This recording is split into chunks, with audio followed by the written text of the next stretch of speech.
Alright, so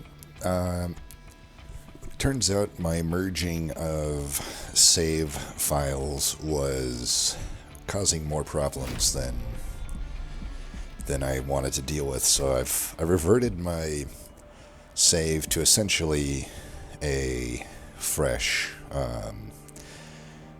basically where my normal save file was, and then I played a few soul runs to try to try to get something unlocked, but I really don't have anything unlocked now at this point, but that's fine. Maybe I'll be more closer to where everyone is. Oddly enough, we got silver unlocked already though, so that's pretty nice. I'll definitely probably just use that one. I'm thinking I still now have to re-unlock all the Railforged and Wormkin cards, but that's okay. So let's go ahead, and I think we will start with silver here. It actually turns out that I didn't realize this, but the unupgraded version gives the boss upgrade as well. So the very initial version... Oh, right, no, sorry, it only gives it once. Okay, that makes sense. But honestly, that's still pretty good. So I think we're just going to lock that in. The other ones... I do actually like Ghost Bud. I think it's a pretty good one. That's the one you start with. And even Solaris is pretty good. Honestly, all three of these are pretty good, but I think silver will give us the most value, even though it doesn't really give us any initial value. So still no, now we're back down to level 3 and 2 on these, so I haven't even unlocked the alternate, so we'll just run the same thing we had. I am going to maybe go with Malika's, though, and we can't do the additional difficulty, so we'll just do the initial, but that's fine. With the one soul, it should be hard enough. And then I do think I'm going to go Malika's because I don't know, I feel like for this mode a lot of the Pyres just aren't providing much value. You know what, whatever, let's just go to random though. I think though, if I was when I'm going to grind this out, I am going to probably just do Malika's for all of it. I think it is pretty good for this mode because you often just aren't like hitting shops early on, and getting some upgrades right from the get-go is pretty nice. But in the interest of making a more interesting video, I'll just go random. Oh god. Pyre of Entropy. Well, it's the one way to get Vengeful Shards in this mode. Not the way I want to get them. Now, if we were the other variant of Railforge, which I do prefer, I think I am pretty solid that I prefer Exiled Railforge pretty much across the board. I think their starter card is better, and I do think Hef is significantly better than Herzl. But that being said, we still will have hopefully some, at least between Wormkin and this clan, hopefully we'll get some ways to get some, maybe some consume stuff going, but mainly Smelt will be good because Smelt would be able to deal with these Vengeful Shards so nicely. Anyway, though, I do like Weldling, do like that unit. Salvage Machine, I think take it or leave it. I don't know. I think it's not that great.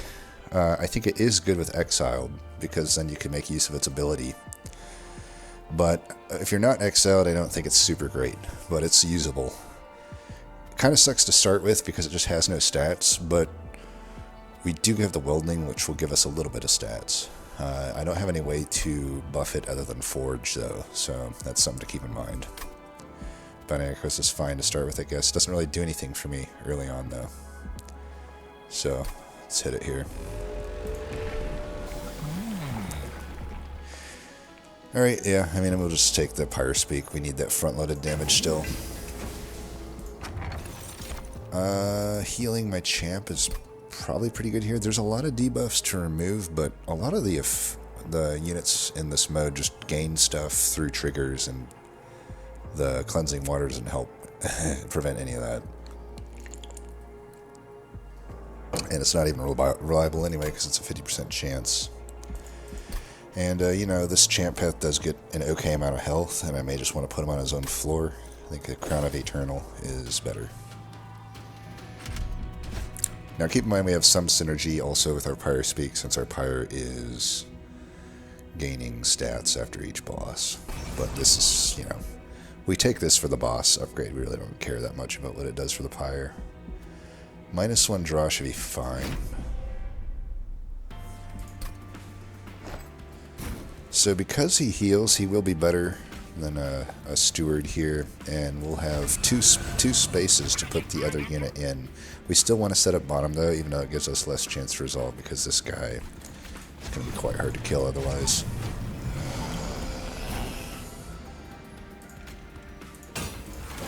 Could just put this down if we wanted, but I'll just do this for now. We can save that for the boss.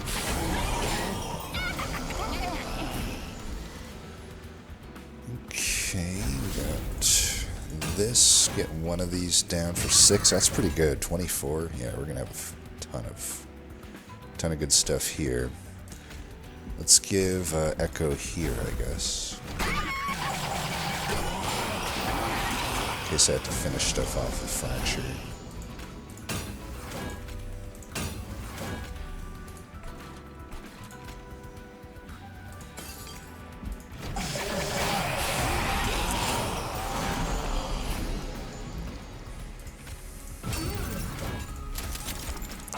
Got him.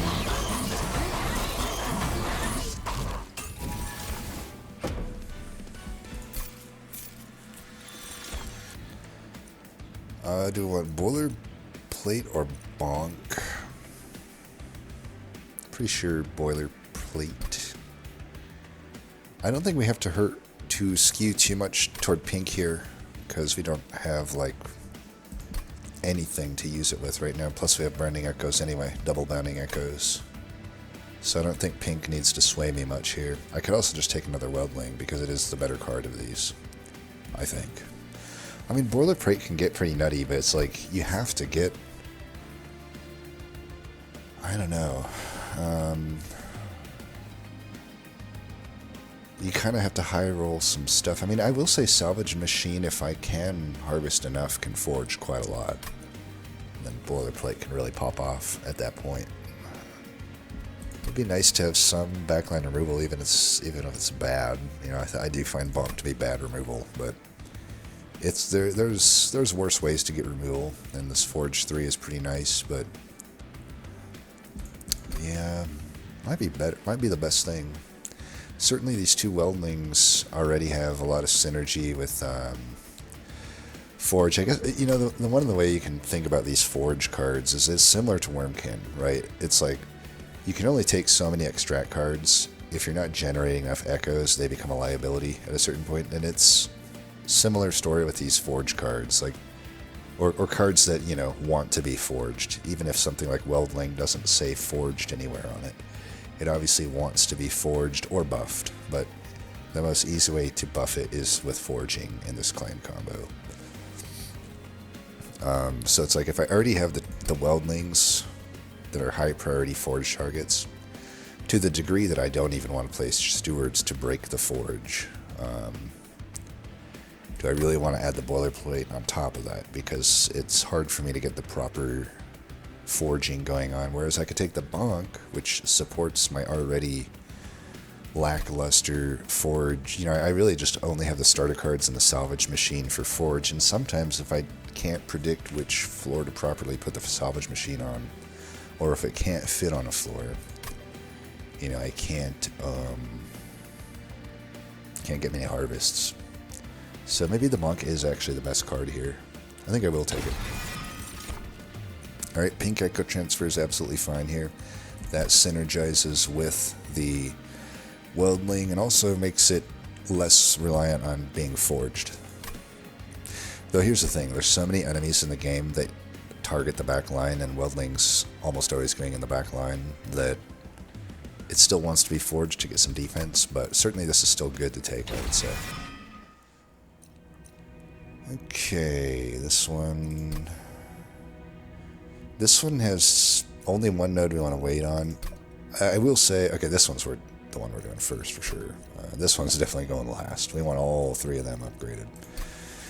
Another one trinket map that kind of sucks. I wish we were guaranteed to get 2 trinkets, but it's okay. Yeah, it really sucks when you get like Pyre and gold twice. It's definitely the shittiest. But that's just is what it is. Champion is always going to be there twice. So yeah, we'll start this one. It just has the least good nodes to upgrade. It sucks though, because like you can't necessarily. I think we're fine in the first difficulty mode. What I have noticed though in the higher difficulty modes is like it's pretty rough to take a path like this because there's no shops. So you cannot upgrade any unit or spell or get equipment deployable, merged, search for new equipment in rooms, etc. And that's pretty fucking brutal. So I could see the argument to, just delay or, eat the fact that you won't get an upgraded shop just to make sure you get a shop. Like this, I could totally visit this one first as well. Because, it being upgraded, we only need the Merchant of Steel upgraded, but I'm going to get that here anyway. So, I could just go for this now, just so I can actually hit a Merchant of Steel. I could actually see that. We could also factor in the curses. I don't know enough about the bosses themselves to really care about facing a particular boss first or not. And maybe I never will care. They all kind of are similar, in my opinion. They don't actually stand out. They're just... Basically, they all boil down to, like, they throw the kitchen sink at you, I feel. Like, everything just throws a kitchen sink at you. But, yes, the curse here. Enemies gain infested 1. It's not that bad, usually. Whereas the Scourge is pretty annoying. Especially when I'm already having frickin' Pyre of Entropy. So I draw them more often, and... Yeah, so... I'd rather wait on that Scourge, that curse, and this curse is not quite so bad. I mean, they definitely get a lot of extra damage that way, but, it is what it is. And we definitely got to go left here. I need another banner unit. I could not survive off that one banner unit, especially without any upgrades. Alright. Both these units are great. I like both these units quite a lot. The most immediately useful will be Juggernaut. And it is pink for what it's worth. And the Steel Steward has been such a good tank, though. Steel Guard is a great keyword. It starts with 50 armor. But for the same Ember, if I just play this for 2 Ember, I'm getting a 70-70. I mean, and it's pink. I can also wait. Maybe in some scenarios, if I have reason to think I can get a lot of Ember on another turn, and I can just play it on another turn. But yeah, this, especially early on, and then we go with the Juggernaut, so good. So effing good. Alright, this guy, Titan Skin 1, no problem. Now I think we just put all of this Ember into Juggernaut here.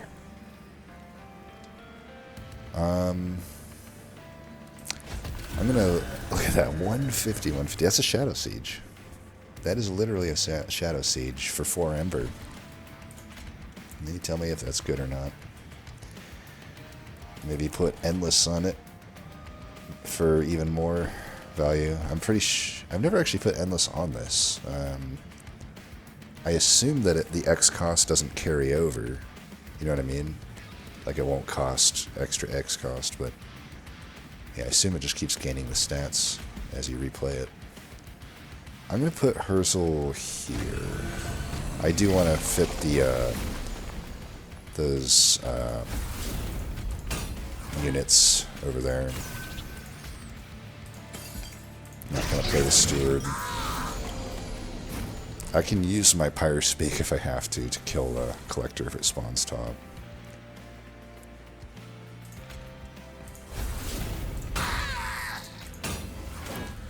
Right, no sense putting pink there.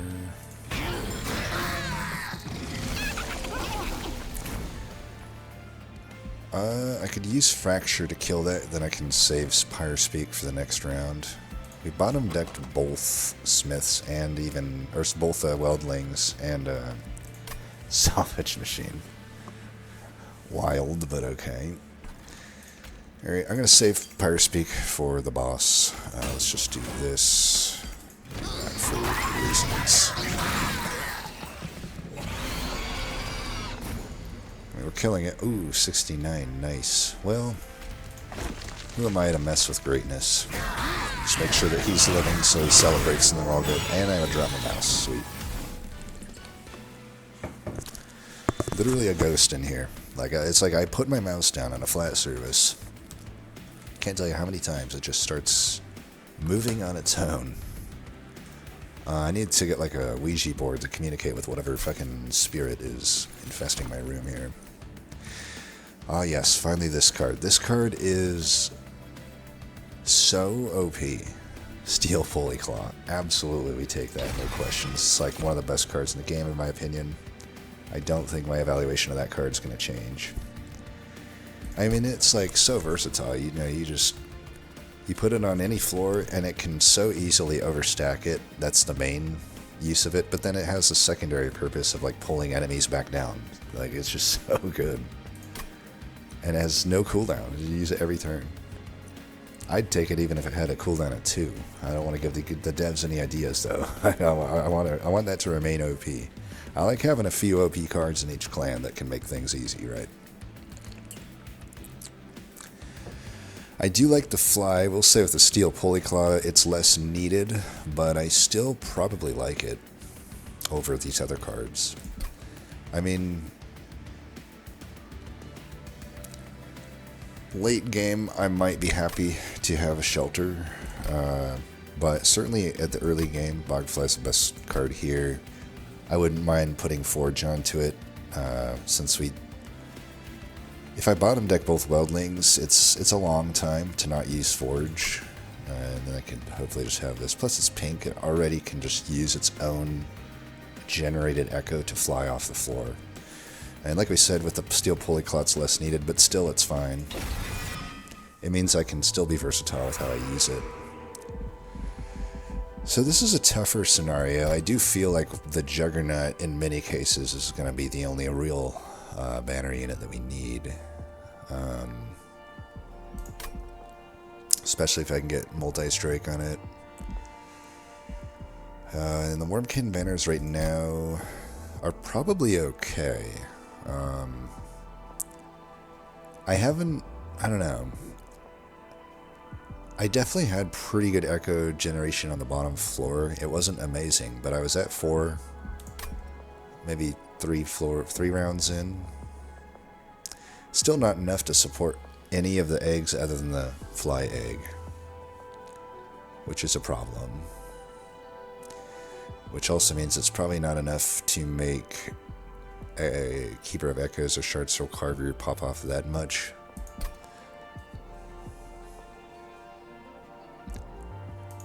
I don't know, I don't need the Pyre health. Alcove is generally better than an Armory, but is an Alcove generally better than an Armory and a Wormkin banner? The problem with the Wormkin banner is, if it's something worth deploying, it could cost me anywhere from 20 to 40 of stats on my Juggernaut. Unless I just don't play it in the deployment phase, which then makes my... I mean, with the Power of Entropy, maybe it's not so bad, but because I do get a lot of draw. But I also have a lot of junk in the deck, so I don't even know if the extra draw is necessarily all that positive.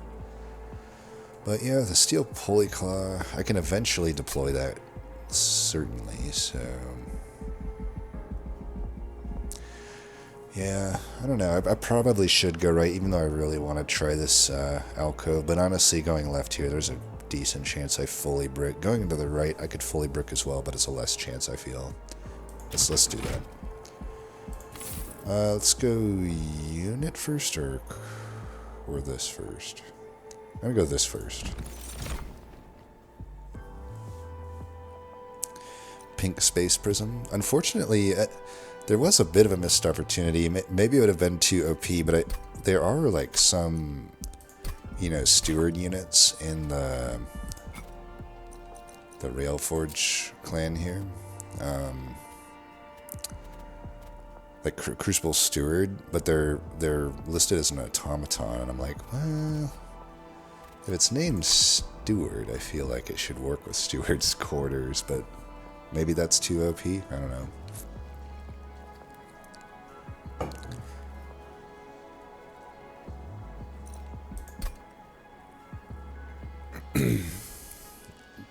We don't forge enough right now for me to feel too comfortable with a glass cannon, though I will say I'd be pretty good on a weldling.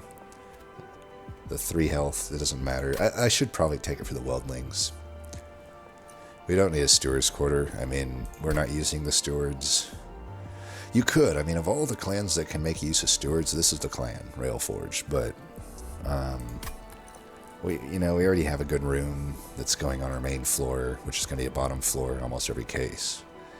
And if I can just stick this glass cannon on, especially with some forge points, to ideally a weldling, it's going to be so good.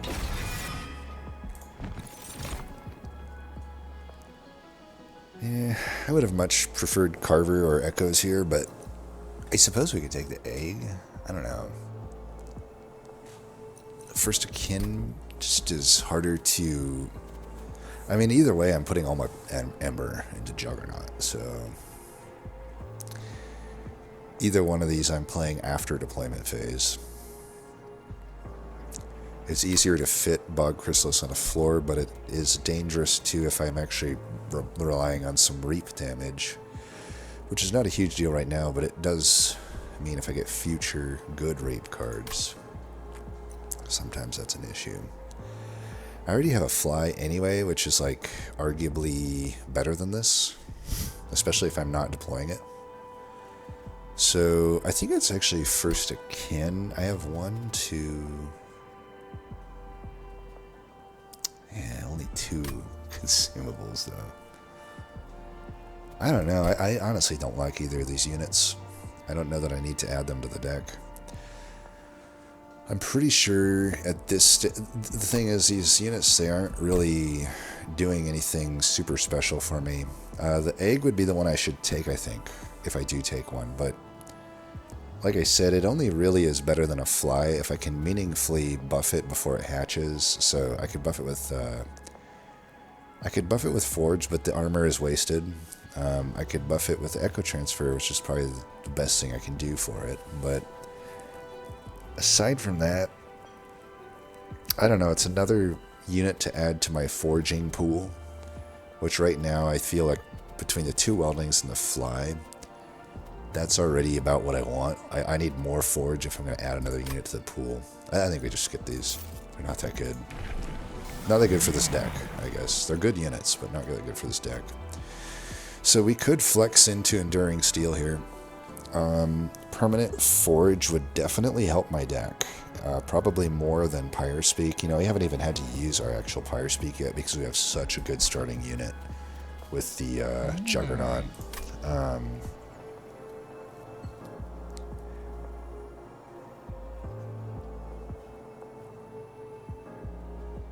Whereas the Forge, you know, I can get permanent points to my Fly, to my Welding. That's really good. I have to imagine we flex here.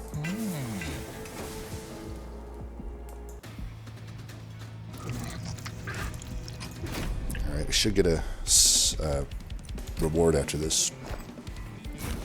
Alright, all Ember goes here. I should survive this hit. I think we'll want to go top with Herzl.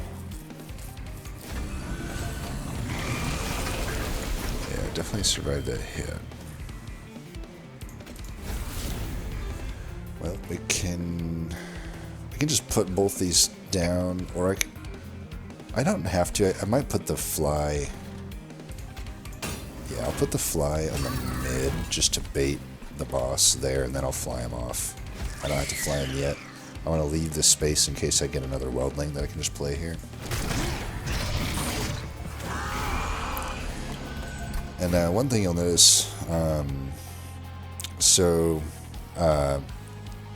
there's I saw a bit of confusion, I think, on the forums, but about this permascaling path. So it's a global thing.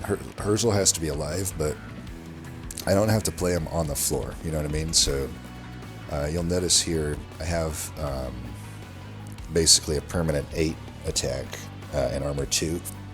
Stamped onto this card already, even though I played it on the different floor. So it's a pretty handy path in that regard. We definitely want to get this pulley into play, especially because there's not much else useful to do on this turn. I think we'll just smith otherwise. Oh yeah, and we want to move this guy down. We don't want him to die. That does mean this. I mean this gets eaten anyway. I mean I could do this, but it's not even killing it. So yeah, let's just let him eat it. It's fine. Who cares about the boss, right? And then we'll smith.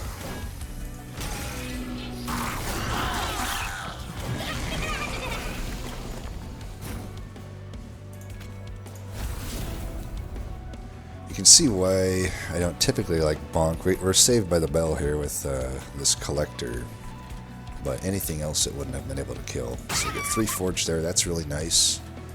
We'll just put this down then. Wherever we think we need the echoes, I think we'd rather have them here. I also have the option just to do this, which is not that bad, honestly. Keep in mind the permanent forge goes onto your equipment as well.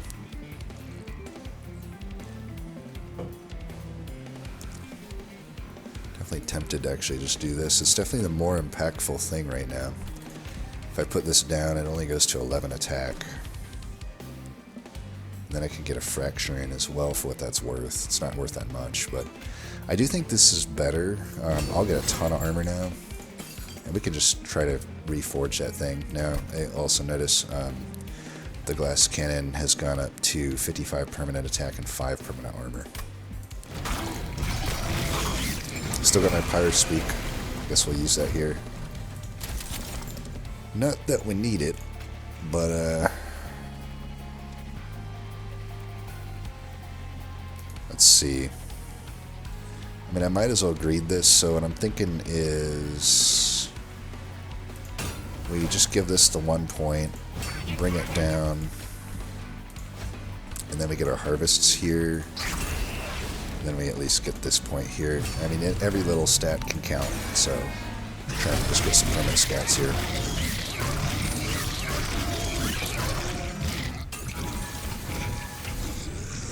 Okay, we got something forged here. Ember, nice. That is great. Honestly, it's always the one that I want and the one that I rarely get. So the nice thing about the Pyre Speak path is the Pyre Shot card becomes better to draft. I don't think we have enough Forge for Anvil Breaker to do good, although I will say on a recent run I had on my own on my Steam Deck. By the way, I'll get to the Steam Deck later, but remind me, I know you can't remind me, but hopefully I will remind me to talk about Steam Deck in a little bit here, but yeah, Anvil Breaker can be pretty good if you have, because a lot of times, if you have, I would say it's particularly good if you're running that one Steward unit, the Forge Steward, because often it's just sitting there getting revenges, even past the point you may have played out all of your relevant units. And sometimes you just can't be greedy enough to hold on to those units to get the Forge out. And in those scenarios, the Anvil Breaker's great, because it's like you have all this leftover Forge points, and it will blast things. And it's pretty easy to get it to 0 cost in this mode with the upgraded Merchant Magics. Same thing with Pyre Shot, really easy to get it to 1 or even 0. Of course, there's a pink Wormkin Etchings, which only gives me Bounding Echoes back at the moment. And so that's obviously not the choice. And as we said, I don't think I have enough Forge points with this deck to justify an Anvil Breaker.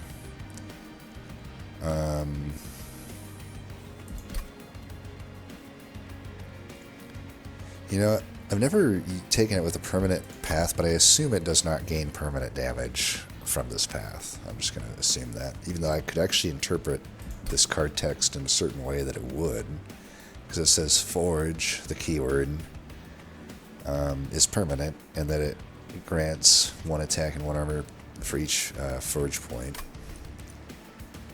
But yeah, I guess since it's not granting attack and armor, it's maybe not matching what that says. Yeah, it's probably just not going to work with it. All that being said, Pyre Shot's really good. I think we'll take it. These are great units. I love them all. Definitely leaning toward Crucible Steward here. The one that will give us the most Forge, though, obviously, is the Forge Steward. But I already have a frontliner, unless I don't want a frontline with Juggernaut, but I don't see any worlds where that makes that much sense. I like the Crucible Steward here. It's pink for what that's worth, which right now is really nothing. It's not worth anything, but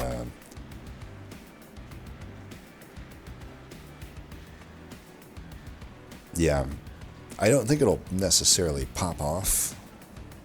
It does make my forge economy a little more convoluted, but it's not a unit I need to forge. I'm mainly just taking it so that I can use its etch, or use its ability, I mean. You know, even if I'm just getting a Vengeful Shard destroyed, that's fine, but on some of these other turns, like maybe I just kill the Pyre shot if I don't need it, and I can just do a bunch of other stuff. Let me take it. Ooh, Titanite. Yep, we'll take that. That's going on Juggernaut. Now this thing is Titanite, GG. And it costs 0. Or it costs 2 less, which I'm pretty sure will work on it. At least I interpret that it would. Ooh, look at that. Bingo bango. We're definitely taking that. Because we don't give a shit about the money and the health being upgraded. And then, oh, it even hit there. Nice. These all hit absolute money. And yeah, the Scourges aren't quite as bad now that I have that card that can etch, by the way. I keep saying etch, I mean, can smelt. I'm never gonna get those terms correct. Another banner seems less good than Artifact in Armory. We'll go left. This is still really good, because when we get our boss upgrade, it goes from 600 down to whatever 25% minus it is. And then Judge's Scale, I think Judge's Scale just sucks across the board. I think this is a never take for me these days. Every time, I will say 100% of the time I have taken it, I have regretted it. No exceptions. Weapons Cache, perhaps, has one card it can pull out. Pretty typical Gabriot run. Pretty typical reason why I don't value it that high. Certainly will take either a Meat Shield or a Swift Seal Dagger, though. Leaning towards Swift Seal Dagger. I mean, being quick certainly would help. Plus, it just gives us more damage, which is really what we need at the moment. We got defense through forging armor and stuff.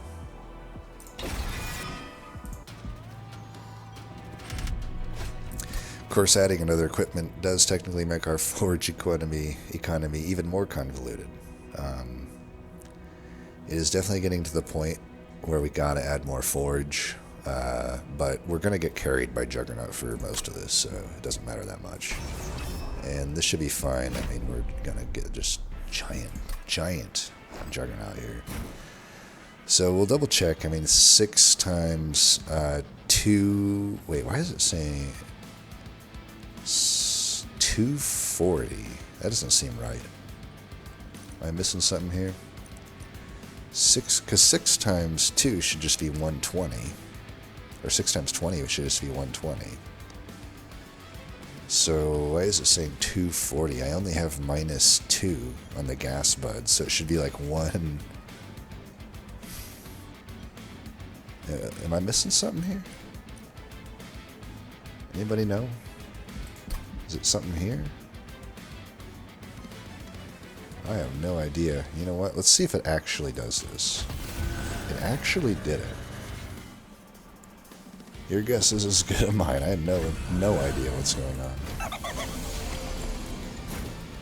Absolutely no idea. That's a problem. I didn't even factor that in. Fuck. Well, Steel Pulley Claw could pull us out of this if we could draw it in the next thing here. Am I really only at 6 draw? How many Vengeful fucking Shards have I added to this deck? 3? I guess it doesn't round up. Well, I'm not going to play this Shield Steward. We've definitely got to kill that. You know what? Fuck it. Let's do that because I don't want to get dazed. So we need to get something else here. We can do this for now, but I need to get that quick dagger in eventually. Alright, we're at 5. I don't want to put the glass cannon here, so we're just gonna... I will say this, if I'm already getting such a ridiculous amount of stats in this thing, maybe I should...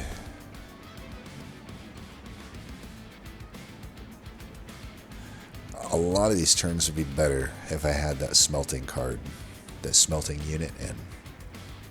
I wouldn't have to worry about this. There's a lot I wouldn't have to worry about. I'm also thinking instead of Smith here, we go Fracture. Should I bring this guy down? I don't think so.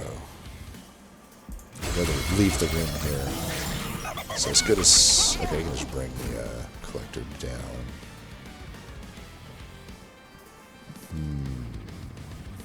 So I got the quick steel dagger here.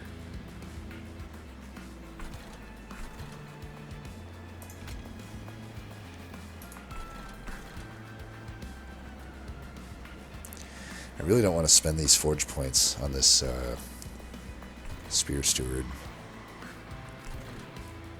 You know, we got a lot of money. I can kill this with Fracture anyway. Of course, killing them with Fractures would be nice.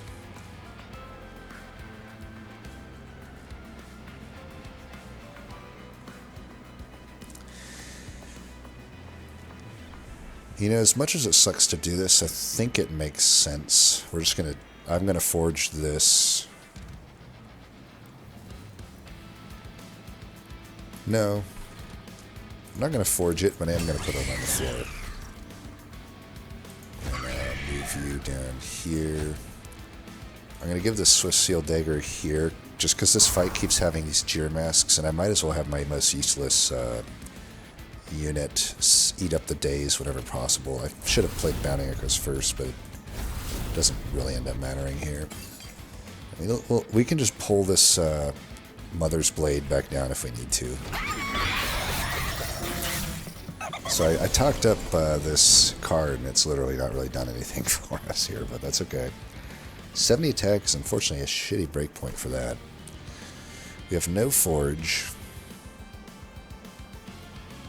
You can see my problem with Forge right now. It's like I got 3 cards that want Forge, 2 especially, and none of them are getting a single point of Forge. So this guy's already dazed. I feel like it makes sense to do this. If we're going to do that, let's just bring him down. And they're dying. I am taking some damage here, but let's just get this in. Boss is coming up, so I should save this for the boss. Save it so I can really thank you, Salamander. Alright, well he's just dying anyway, but we do have some permascaling to accomplish here, so let's just put it on... I can't trigger any harvest right now, right? Yeah, I can't trigger any harvest, so let's do this and just get some stats on that thing.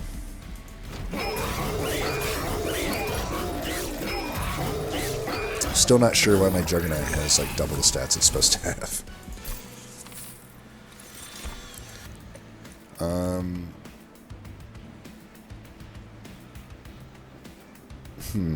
I don't like quenching oil that much. I think it's pretty weak. Mass production. Be a lot better if I had better forge. That being said, it could still be positive. It's pink as well, for what that's worth, which right now is still nothing.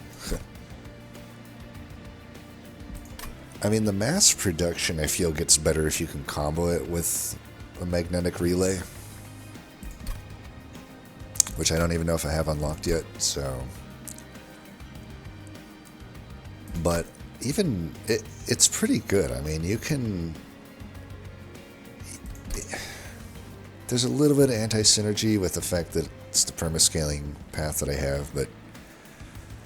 You know, I could still, like, dupe this glass cannon, for example, and that's pretty good. But it does, and we are drawing a lot eventually. So since it is a combo card, it's good in that regard. We also don't have, like, a great Permafrost target? I guess Pyre Shot would be the permafrost target. But this is a much better permafrost target. Granted, we're not hitting a Merchant of Magic this node, but we will at the next two. And I don't know that we have enough fodder for disassemble. Yeah, mass production just makes the most sense here. Broken Memories. Soul Cripple's a lot better now because it roots the enemy. But Reap, I think, is a significantly worse keyword now than it used to be, generally speaking. Just because you are having to set up on the bottom floor most of the time, and enemies come in with such damage that it's like you just cannot get that much value out of a damage after everything resolves type thing. Revenge of the Damned could be pretty good too. I'm definitely liking that. I think it's better than Broken Memories. I mean, right now it's just getting what? It gets the Bounding Echoes back, and it also gets whatever I smelt with Crucible Steward, but I have to imagine most of the time I'm smelting something I don't care that much about. Yeah, we'll just take the Revenge of the Damned. We need some more removal anyway, even though we do have the Pyre Speed, but this is still a pretty good removal card. Pretty sure we left. This is Merchant of Steel Plus, by the way. We're going to be rolling here, but yeah, I cannot add another unit. Let's just go left. We'll want to visit this before we hit this. So like I said, the Merchant of Steel is the best merchant other than trinkets, because every single upgrade is improved, unlike the Merchant of Magic. You know, like, it's not like, you know, it's weird because, like, you think, like, Holdover could have had, like, -1 Ember as well, or +1 Draw as well, but it didn't. But here you get Endless and -1 Ember. And honestly, I wouldn't be opposed to putting out of the Juggernaut. It makes quite a lot of sense if you think about it. And the Dualism just adds a bunch of extra stats to it. I suppose the Dualism upgrade is not necessarily that good. It's 8, obviously 8 of each of those since it's going to dualize those. But out of all the other big upgrades, I think the other big upgrades get more. I'm definitely open to making this endless. I mean, it already has Titanite essentially, or it does, as long as I don't dupe it. And if it dies, late game it might. I don't know on this difficulty mode if it would, but it could. Either way, it's -1 Ember, so it's a 2020 upgrade, which is actually worse than any of these upgrades. So in that regard, if it's not, I will say, I mean, if it's not going to be endless, I could just... I feel like this is a nice safeguard, though, because if this thing dies, for some reason, I cannot foresee why, because I don't know the threats well enough. I know there's a lot of incoming damage a lot of the time. So if it does, for whatever reason, die, this is my get-out-of-jail-free card. Might as well give Bogfly more of what it's already doing, I would say, is fine. Burst 4 is less needed on these. I'm trying to think if I even want it. Dualism. Unfortunately, Forge is not something that gets dualized. I wish it was. Armor technically is, but that's nothing. This doesn't have... So yeah, it's like I add Dualism, but it's not actually helping anything. It might help the Weldling's armor. That's the only thing I can think of. But I guess we could try it out. Worst comes to worst, I think the 8 Rage will work with the attack on Resolution. So we'll try it out. We got all this money, might as well use it. Burst 4. I could do this too, then I get Burst 8, I think. Oh, is Burst not dualized? That's kind of lame if so. I guess it's not. Yeah, I mean, Burst still can be good with the right stuff, but I could put it there, honestly. I mean, obviously we'd rather have a multi-strike, but this is pretty good for just taking care of the early threats. I would not mind it on the Juggernaut. We'll just put it here, though. Nah, Crucible Steward wants some attack. Honestly, I should have put the Echo's attack on that, if anything. I guess I can put it on the Savage Machine. Titanite and Titan Skin 3. Well, I can't technically put it on Juggernaut unless I remove that soul. But I don't think I'm going to remove that soul. So it doesn't make sense on any other unit, though. Because no other unit really has a need for defense. It's only 65 bucks, though, the guild marker. Quicken plus 30, though. That's really nice. Could do that on Savage Machine. Could do it on Bogfly.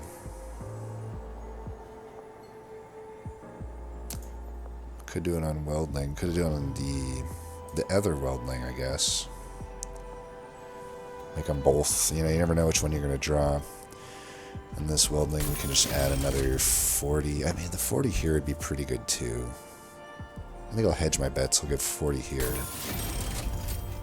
I guess I'll give the Titan Skin...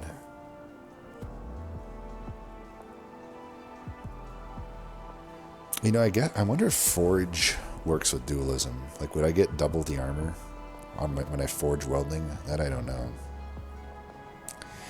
You know, there's a lot of enemies that do target the backline, so maybe I'll just do it here. The Titan Skin 3 doesn't even get dualized. That's right, because it's yellow. I think I'm still okay doing this, though. This just makes it very survivable. And we can put the health here, I guess. Sure. So you can see how, even with not necessarily getting exactly the big upgrades that we wanted, we still just get so much value out of that. Do I want another glass cannon? Honestly, I might. But I don't know, drawing these out of order certainly sucks. Stoic Plate Mail, I can't remember the last time that was ever useful for me. I guess it's technically good on the Juggernaut, but it's completely unnecessary. Yeah, skip that shit. I'm going to remove all my stewards here, by the way. Too bad we didn't get the Purge here.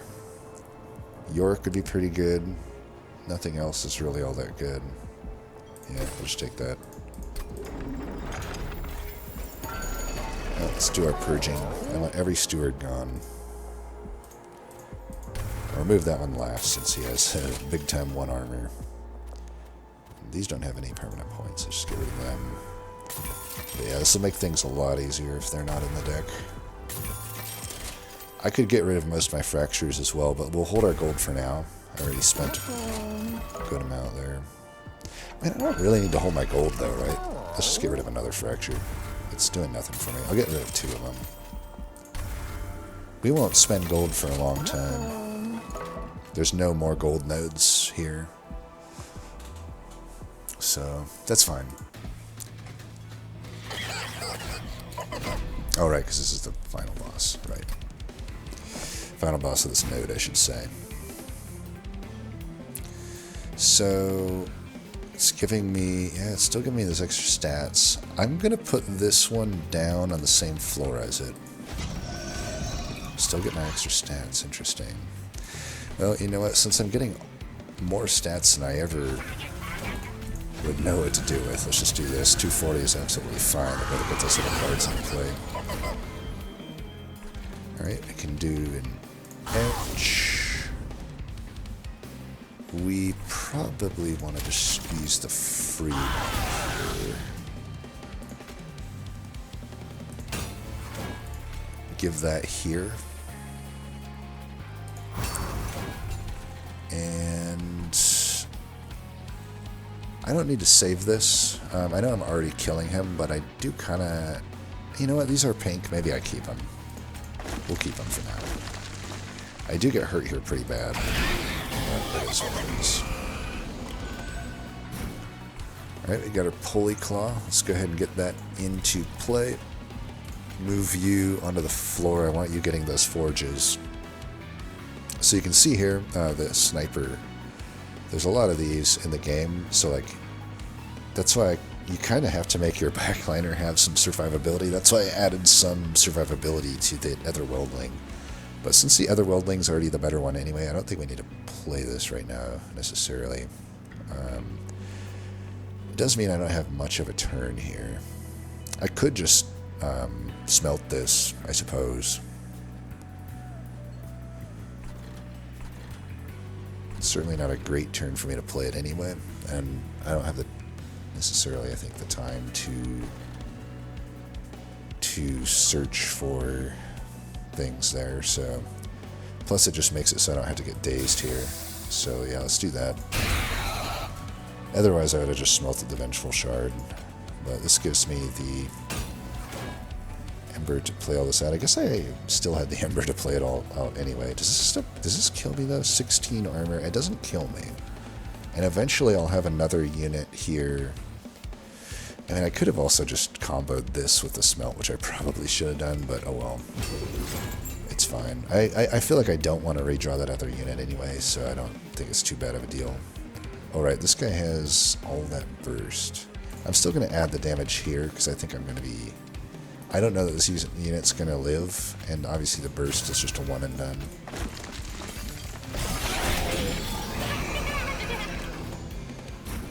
Okay, we can save you by playing this. How did I only get 2 harvests? Was there only 2 enemies on that floor?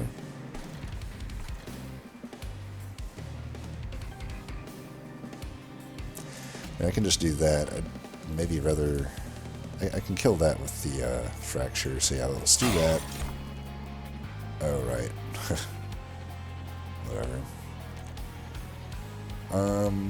It's dying now anyway. I still want to get this onto the floor for sure. And now I've got 6 forge points. I might as well play this. Well, it doesn't really help. If it was pink, it would help. So this actually helps me more.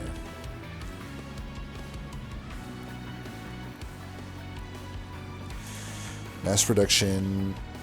Unfortunately, I should have saved my smelt. I may want to dupe this Crucible Steward, honestly, if I had another one that would make my life so much easier.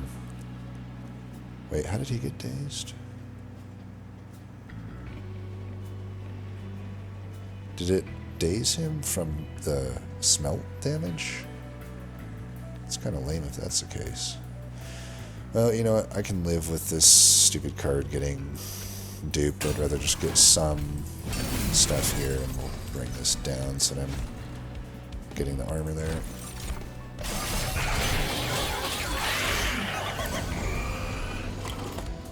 So many scourges. Hey, but we can make them pink, so perfect. It does daze him. That is fucking lame, dude. What is the deal damage equal to this unit's attack to the front enemy unit? But it doesn't say that the unit attacks. So what's with that shit? It's not a strike. What is that enemy's I need to find another one of the enemy, but I'm pretty sure the enemy is supposed to interact specifically with attacks, so I don't know what's going on there. Maybe I'm just wrong on that. Do we even really need to play many more cards? I don't know that we do. Let's get you here. I guess I'll just play these anyway. Get them out of the deck.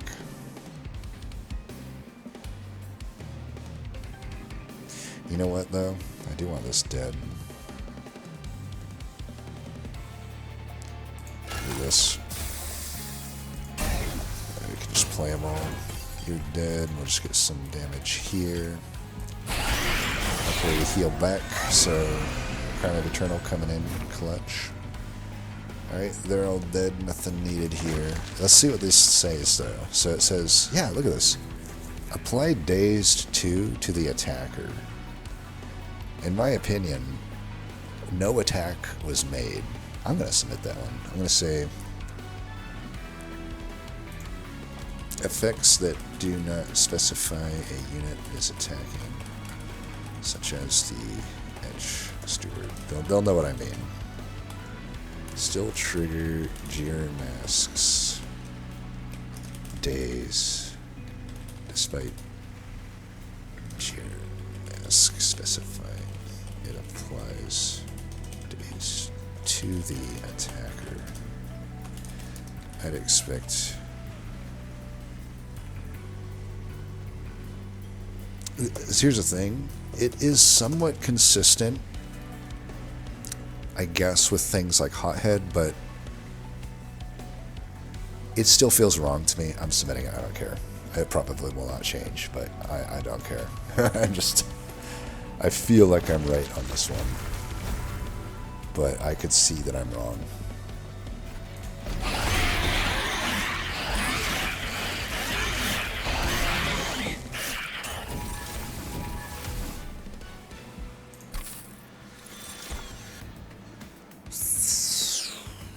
Another Pyre shot is doable. I mean, honestly, because I have the combo of Crucible Steward plus Salvage Machine, it's always pretty playable. I may end up with another Ember upgrade eventually here. Fused Weaponry, I just am not running enough equipment for that to make sense. And Wormkin Spike is just a worse version of Pyre Shot. Take the Pyre Shot. I don't want another Salvage Machine. It's too late for me to care about Forge Steward or Shell Soul Carver, so I'll just skip those. I am definitely going to dupe the Steward, though, I think. I do like Solaris. Keep in mind, it doesn't reduce your Ember past the initial 3.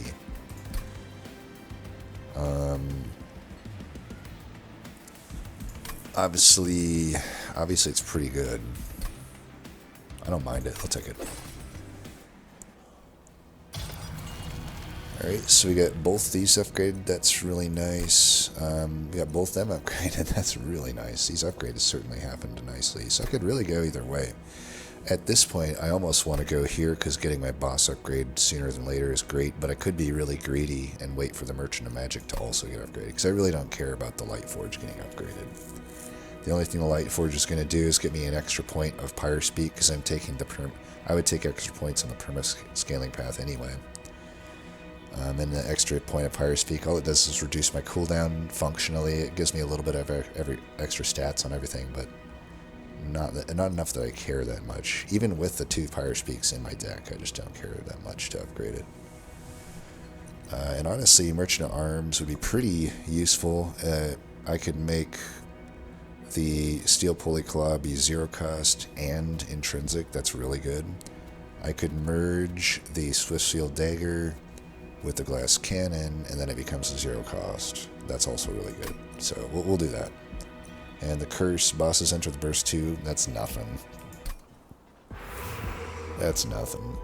It's only something for the flying boss, which we'll just have to keep it in mind. We don't want the left path here, definitely want the right path. So we're starting off with a bang with the Merchant Arms. Highly doubt I'll buy anything here as far as equipment goes.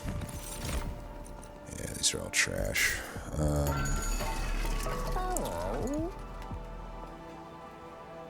Obviously, Void Armament could be good. Obviously, it's bad with Endless. It still kills the unit, wherever that unit is, Juggernaut. Every other unit is pretty risky to put on. But I would pivot. Instead of doing the dagger to the cannon, I would probably do the dagger with the armament, and then it would only cost 2, and it's a quick multi-striking unit. I mean, if I put that on the Juggernaut, seems pretty good as long as it doesn't die. Of course, the Endless upgrade is mostly wasted at that point. I mean, I'll still get the unit back for the fight, so if it's like the final fight, that would still suck because, you know, since I reset my save here, essentially, I didn't reset the whole thing, but I reset all the DLC content from my testing progress. You know, I don't have Juggernaut mastered at the moment. And it is a rare, so you're not going to see it that often, so it would kind of suck to still win with it, but then have it purged from the deck and not get mastered. None of the other units are really doing that much damage, so the Void Armament just doesn't make sense if I'm not. And the only reason I should take the Void Armament really is if I'm going to put it on the Juggernaut. I mean, I could technically put it on some of these other units, but I'm not forging enough, and there's only the one single Echo Transfer, like... And then, of course, the other damage is going to come from the equipment itself. I just don't see it actually being that good for me. I'd rather just go with the glass cannon into the Swissfield dagger. It already comes with like 12 armor, and I'm putting it on backlighters anyway. With Jira Mask being a thing as well, I think putting this onto the Juggernaut is just putting too many of my eggs in one basket. I'm going to reroll here though, just in case like a boiler room or something shows up. Yeah, none of this, so we already know what we're doing here. So this is deployable and zero costed, and these will merge together and be zero costed. So that's what the upgraded arms does.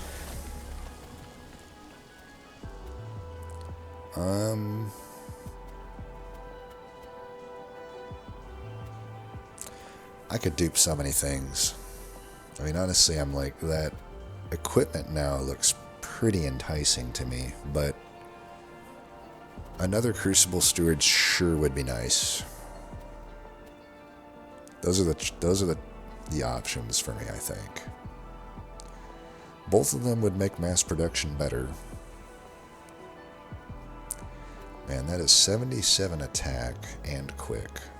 And the fragile doesn't matter because I'm putting it, other than, I mean, I guess it matters if I'm putting it on Crucible Steward, but everything else has like no health.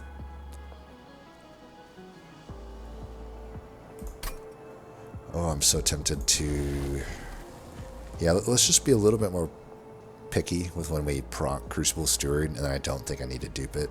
This is a much more powerful dupe. I'm good with that. Mark of Invasion, we can Pyre Speak it, because Pyre Speak is attack damage, not spell damage, so the spell shield does not prevent it.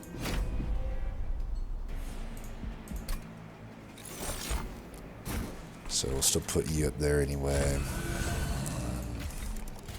Still want to play these other units. 240 is fine. Ooh, and we got the other Pyre Speak, and we got all of the initial Ember from Solaris. So good of a turn coming up. Alright, let's get a little bit of etch action. This probably goes here. Of course, I can do that. Could just etch this. So go 3, 3, 1. And then 1. You know, I did want to be picky here, but at the same time, fuck it. Oh, and I need you down here before I... You know what? I should have actually... As a mistake, I should have killed... Because I was going to kill them anyway. You know what? I know I'm a no restart guy, but... fuck it. I can't just... I can't abandon it now. We'll just do this. And that. And that. And that. 137 ain't bad. Oops, I fucked that up. Well, whatever. We still got a lot of forge on it. I obviously would have liked the extra forge point there to go there, but it's okay.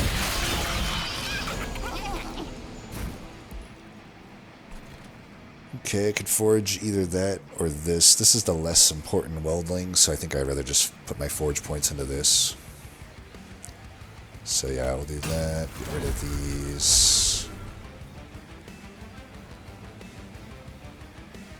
I mean, then again, fuck it. Let's bring you in. I'm gonna get a ton of armor here. Might as well give you even more attack, because that's the most useful attack. combo these two together if I need it. I should have just done that in the first turn anyway. I got 3 forge to put here. I am curious. So you have 20 armor already, right? That's not factoring in the current forge mount. Yeah, 20 armor. Well, certainly the armor that I gain gets dualized. I'm just wondering if the forge armor applied to the card is also dualized for the permanency, you know? We can't gain any more forge. We could gain forge here. You know what? In the name of gaining forge points, let's do this combo. So let's get you some. And we can harvest here too. So let's do that as well. Yeah, so 7 forge here. Go ahead and get you on the floor. We can also get you on the floor without any special stuff needed. Alright, do that.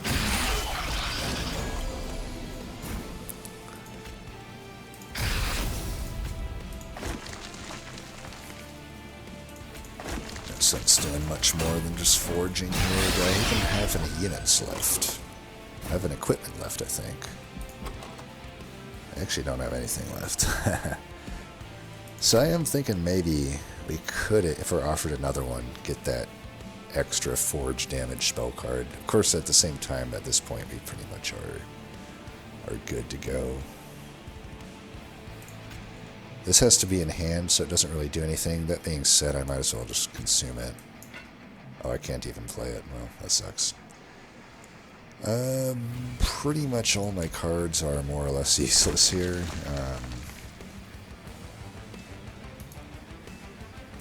Doesn't matter who I put this on. Just put on that one, I guess. Even playing these doesn't do anything, so I might as well just not do anything. I guess I could have bonked the top guy. Alright, they're all dead. I don't think there's any way I can get any more permanent points, so we'll just let it happen.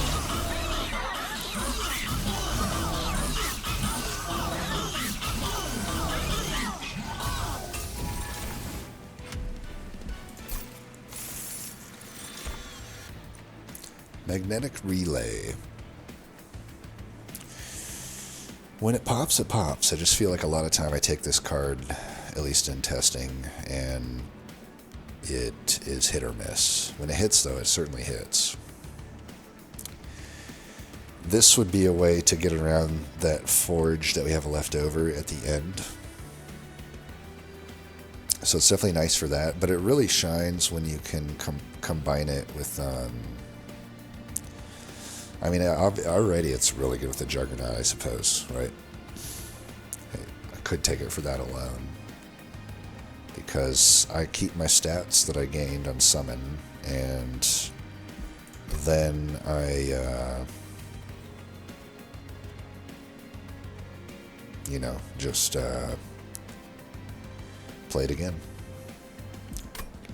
Doesn't matter that I have less Ember probably further down the line. It's not even necessarily true because of Smelt. And then there's the Anvil Breaker, which we were talking about, is now making sense to maybe make. It still sucks if you drop before your other stuff,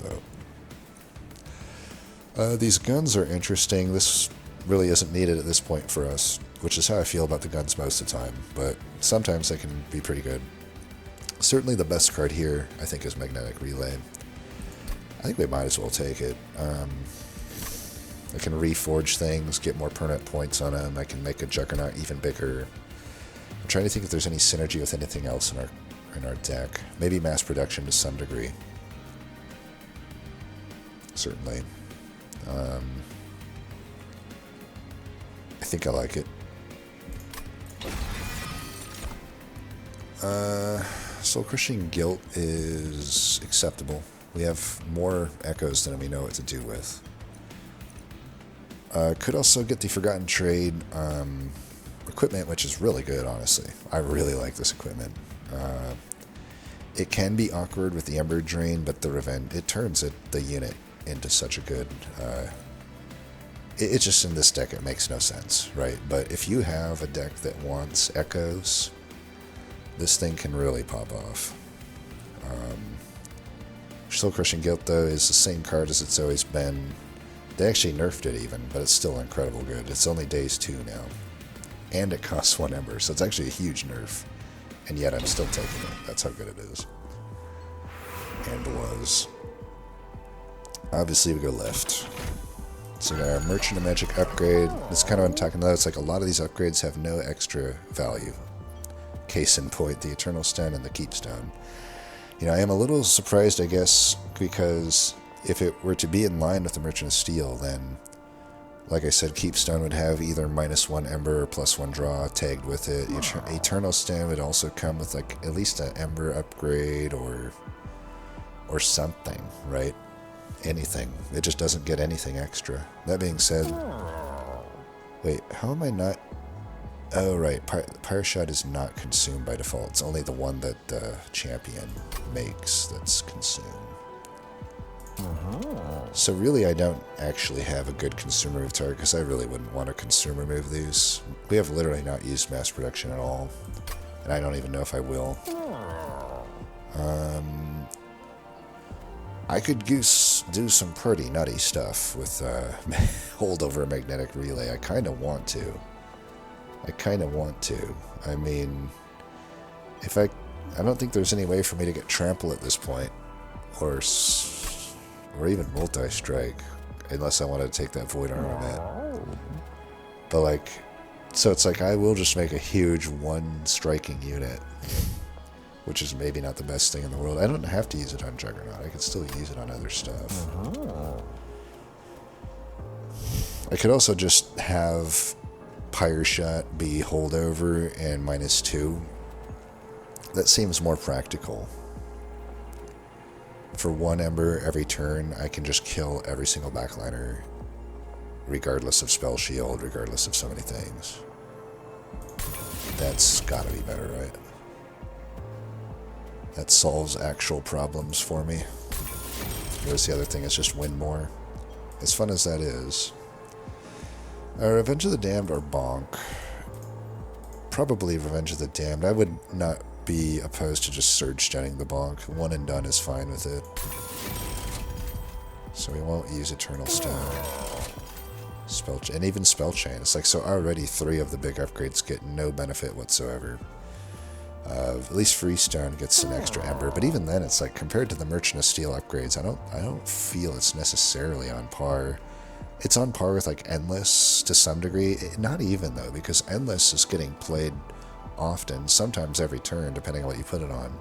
So that Ember reduction is more relevant than a permafrosted card. So it's already still better at the Merchant of Steel 1-to-1 there, but then also I think the other Steel upgrades that we didn't see, such as Multi-Strike, gains such ridiculous... It gets an entire extra strike, so it's like... I just don't think the Merchant of Magic's on par, but it's still good, right? At least the Ember upgrades are good. The spell damage can be good. So we did say the mass production probably benefits the most from permafrost when we took it. Is that still the case? I feel like it's still probably the case. It would make magnetic relay. It would make more sense than magnetic relay. I think because this is a 1 and done. It's the card that we need to sort of combo with. So let's permafrost that. Even though the extra and honestly, another problem is the extra Ember in the permafrost case, often, because most spells aren't more than 1 cost. You know, it just simply goes to waste. So, whereas with a unit, you're going to be hard-pressed to find a unit that's not going to benefit from that -1 Ember. So, Merchant of Steel is just crushing the Merchant of Steel, long story short. Now, we have a holdover on the other Pyre Shot. We might as well just zero-cost this one. And you'll notice you can't even add spell damage. Or granted, maybe we can't add it because we Surge Stoned it. But I don't think you can add spell damage to this thing, even though it's a spell, because it is an attack. So I think we just Surge Stone this. 49 damage. Magnetic Relay wouldn't make much sense. Spell Chaining, I think, unless I wanted to spread it around a bit. I could do the mass production. Because here's the thing, I can... I can dupe my Juggernaut. It would be overkill, but... And it wouldn't even that be overkill, because the thing is, once I have my Juggernaut statted up, I can just play it for 0 Ember onto the other floors. I think we do this. This is pretty good. We can still get our ridiculousness with the Juggernaut out of the way. Fracture's been okay, but I think I'm still going to remove one more. Oh, I didn't even get to these rewards yet. Do I want one more Swift Shield Dagger? Or a Exile's Diadem?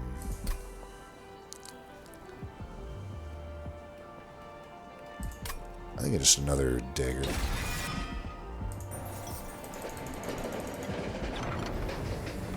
Triple stack.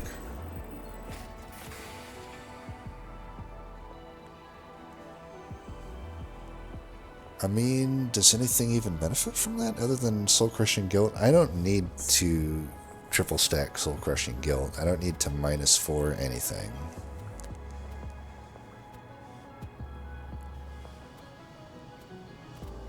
I don't think I take this. I mean, honestly, it's really not that much of a downside since I do have Smelt. But I'm not sure, like, what I'm even putting this on. Even a Permafrost with the spell damage doesn't make much sense. It's like, what am I putting that on? It's Revenge of the Damned? Ooh-wee, whatever. I have a holdover Pyre Speak. I don't think I really need the... I should just remove the Revenge of the Damned, if anything. A holdover Pyre Speak makes that thing pretty useless. Honestly, the only thing I would do is do this on the Pyre Speak to make it 0 costed. I don't think that's really all that good. I think we just skip this event.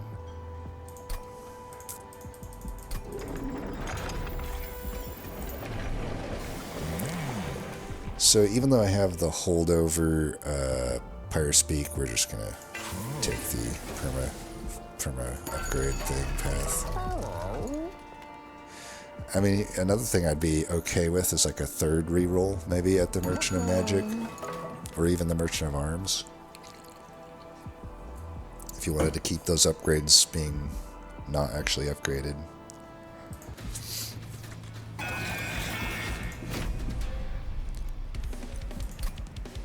Rage Stance Shift means absolutely nothing. We'll do the same thing we've been doing here.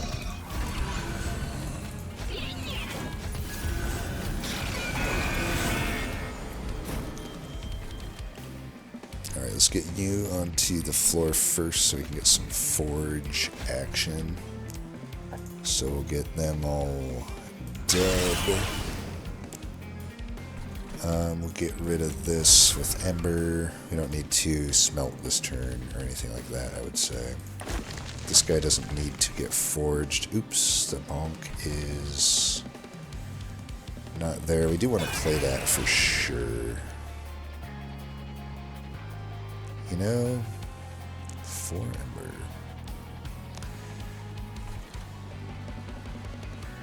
It would be stupid of me to kill this thing. I feel like it's fine. This guy heals himself, so it's not that big of a deal. Let's put him down for 4. I'm just going to do this because I don't want to redraw it. Let's do this. I don't need to forge this. I can just put it here. What I can do is maybe on a different equipment forge it onto this guy. I'm fine letting him die because I'd rather have this one in maybe. I do have the magnetic relay with the mass production this turn though, so that's something. I think we just say fuck it to everything and just make our juggernauts now. I mean, why even wait if we got this turn that we can do here? So let's make our gigantic juggernauts here. Granted, only one of them is going to be truly gigantic, but oh, you know what does suck? I didn't use this yet though, so this is fine. It does mean he won't be at the front though, so these units will die.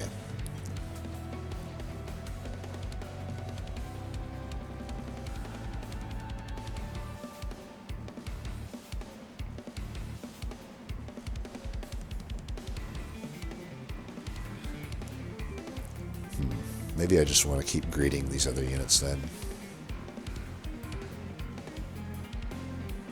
Yeah, that probably makes sense.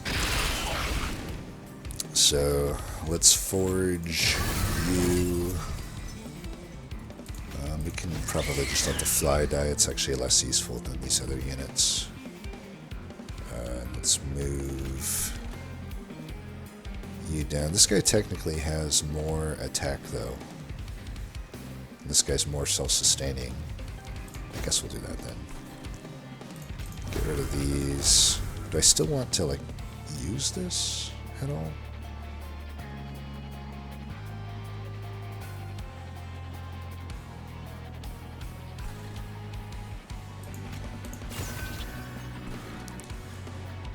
I guess I could do it just to get an extra thing here.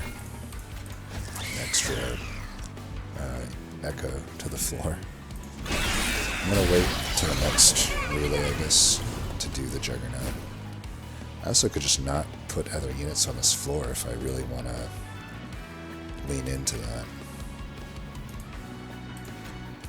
I guess we can make it pink.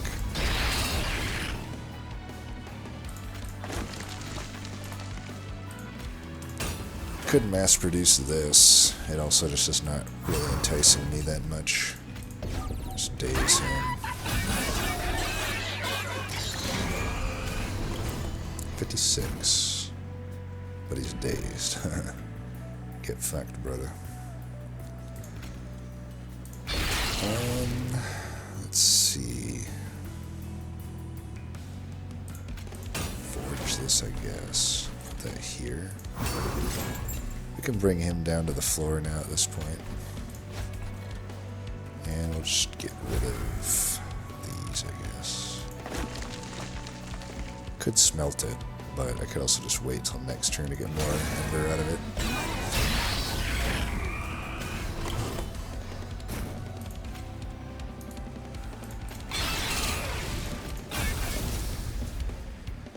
Yeah, might as well just combo these for what they're worth.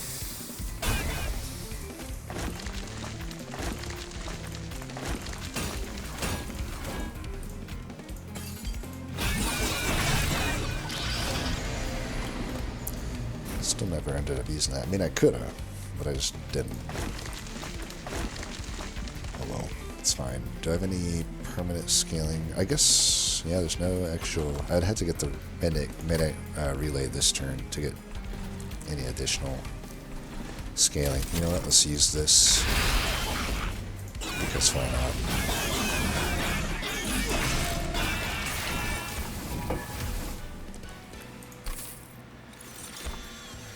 Pink Wormkin Spike. I don't think I like any of these cards, honestly.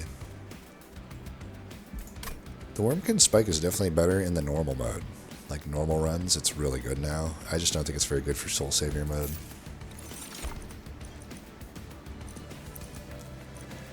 Well, if we had a Conductor Steward on the floor with us, that would be quite a lot of damage. Granted, ability is 3 cooldown. This is not the run for Kinos Carapace, especially this late, but I really like the rework Kinos Carapace. It's a permanent scaling unit now, where you can just greed echoes over and over again, and it's just so solid. It's like the card that Overgorger wishes it was, but and it's uncommon. But yeah, I think we'll do Conductor Steward. If I can fit into the deck, I don't even necessarily know if I can fit this into the deck. The Rally will be useless for the most part. We're only taking it for Train Whistle. If I'm only taking it for Train Whistle when I already have Pyre Speak, I don't think we need it. Alright, look at that juicy set of shops here. We'll go for the Dupe and the minor amount of health. We get our upgraded trinkets. Ooh, that's unfortunate. We actually... Oh, no. Okay, thank God we have the guild marker. I was going to say they're normally $600, so I would have been short of being able to get both upgrades here, but this is nice. So we'll do that. Which, now that I think about it, with Pyre of Entropy was probably not actually upgrading anything. Let's see, 1, 2, 3, 4, 5, 6, 7. So 6 is 3. So we're drawing 8. Now I'm drawing 9. And eventually I'll draw 10. I think of it only really is not beneficial in like the final ring or two. So I'm fine, I guess, taking that. Pyre Sparks is useless as always. Fused Pyre Shard. I mean, it technically does have synergy with what we have going on. If I take it, I can still afford the big upgrade. I just can't afford the other upgrade, the other stuffs, but that might be fine. If it's a pip upgrade, I probably don't even spend money on it, honestly. Pyre Shard. This is interesting. I mean, I think it's pretty irrelevant, but we'll take it just because why not? We already have the one time that it actually should be pretty good, right? Okay, I'm definitely not taking another draw upgrade either. I would only take an Ember upgrade. It's pretty late for Idle to be even that positive either, because we only got one more fight that has a trial. And we don't care about Reap, so I don't know. I guess I have some pretty good shops coming up. We might as well just hold this gold. I'm wondering what to dupe here. I am sort of leaning toward the other Crucible Steward now. Sure would be nice to be able to etch more. Let's do it. Yes, if I can be a little more liberal with my etching, things will be nice. My smelting. If you hear me say etch when I'm on Railforge, just assume I'm saying smelt. It's the only way we'll ever get anything done around here. Put that there. Put one of them down. We're going to be one less Ember here, but that's fine. I do want to get both these out kind of immediately. So we're down to 210 instead of 240. No big deal. We're still better than Shadow Siege. So we're at 165 now. That's about to go up. So let's do it. Since there is less harvest down here, we might as well use this one here. Get those harvests. Now we got 5. Now beyond that, maybe we go... Could do that first to get extra damage.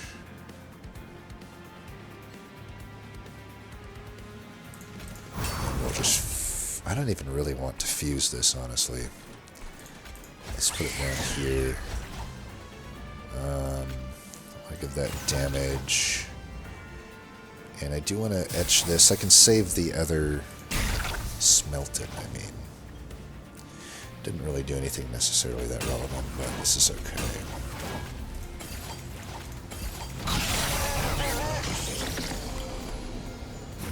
Okay, you die. We didn't really care about that. Of course, do you even die? I guess you got the Malaise. Doesn't actually kill you. There's no Wither other than the front unit. This is probably fine. Do I want to wait? I think we do this first. Man, it really just always gives me this welding first. It's becoming my better weldling, even though it shouldn't be. Oh! Oh no, I didn't put the guy down. Oh my god, I am the worst. I deserve everything bad in life. Okay, let's just maybe wait. I could get this out, I guess. I don't know, it's like I could put it here. It's not that useful other than one turn. Might as well just, I mean, I guess I could just play this. I could also just play it here, move him down another turn. That's actually not that bad. So let's do that. Let's go like that. This guy's getting hurt pretty decently by the Wither Bloom, but if he dies, it's not that big of a deal. We'll have this guy to follow up. And I can always magnetic relay stuff.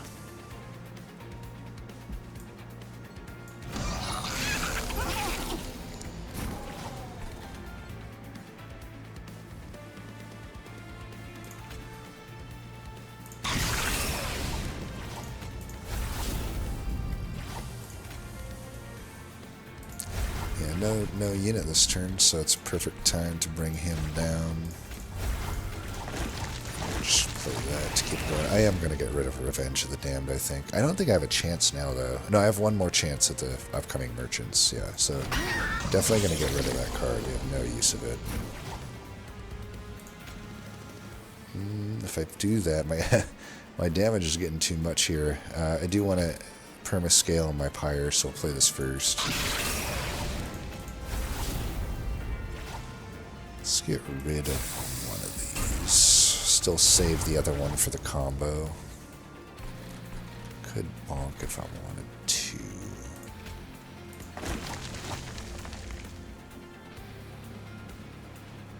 I think I want to play this for 7.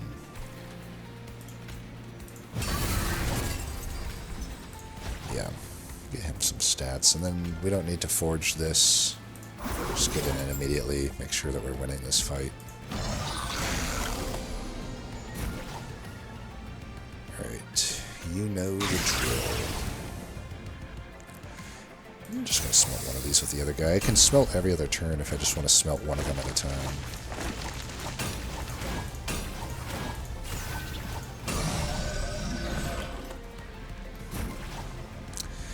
Ooh, that's a lot of damage. Let's see. So let's start with this. That doesn't even necessarily help that much.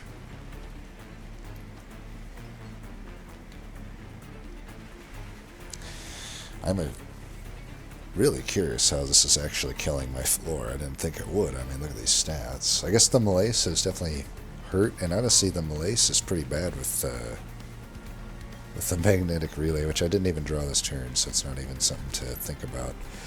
Well, this is not really the end of the world. I'm just going to replay the Juggernaut up here. If I can get the... whatchamacallit. Okay, we can... Oh, my ability's still on 1 cooldown. I could daze him.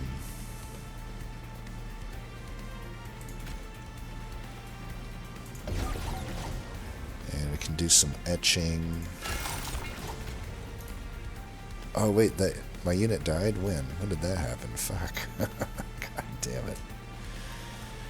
Oh yeah, you son of a bitch.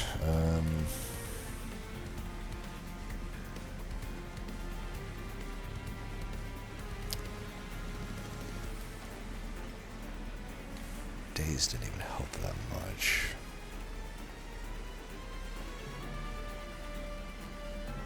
I could dupe this unit. I don't know if that's a good idea. Pretty sure we're just using our Ember to play Juggernaut next turn. Yeah, it's just... I mean, I guess I can... yeah, it doesn't matter if I forge or not. I'm getting a lot of things here. This is fine.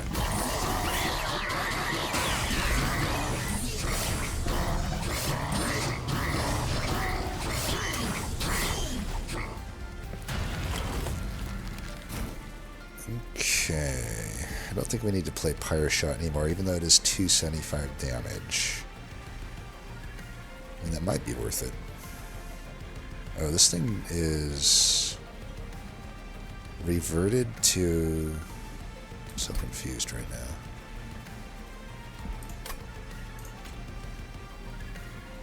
What?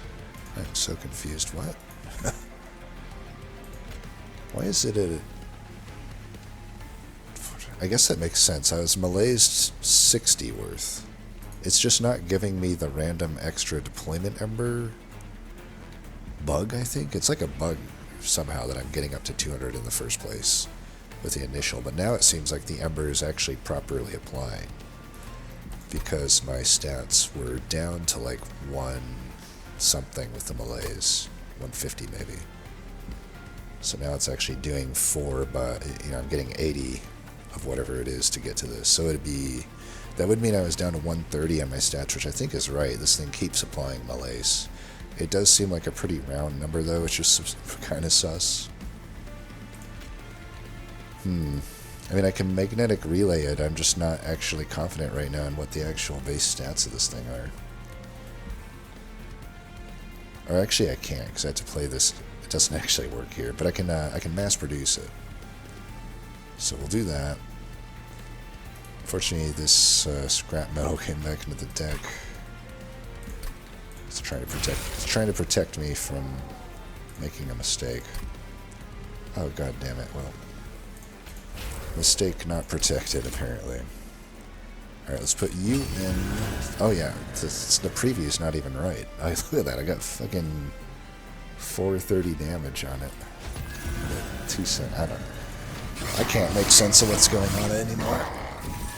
I just see some numbers and I'll say that they're good. Something's not right there. Unless somebody can break the math down for me exactly. It just seems like I'm getting way more stats than I'm supposed to be getting. And then the preview just like isn't even applying. I could see Rage Force Spike being good in this deck. Really good, actually. Take it. Definitely not taking that. Okay, we could take free removals, or... Nah, we're taking Artifact. I only need to make one removal anyway, which is the Revenge of the Damned. Footstool? I can't remember, I only have the one already deployable room, so... Unless I have another room that I'm forgetting about, which I don't think I do. Yeah, that's no use. Split Anvil, though. That definitely has some use. Ambient Charge would be pretty good here. Boiler Room. Not really, because I have this Pulley Claw, which is probably better. Take the Ambient Charge for sure, though.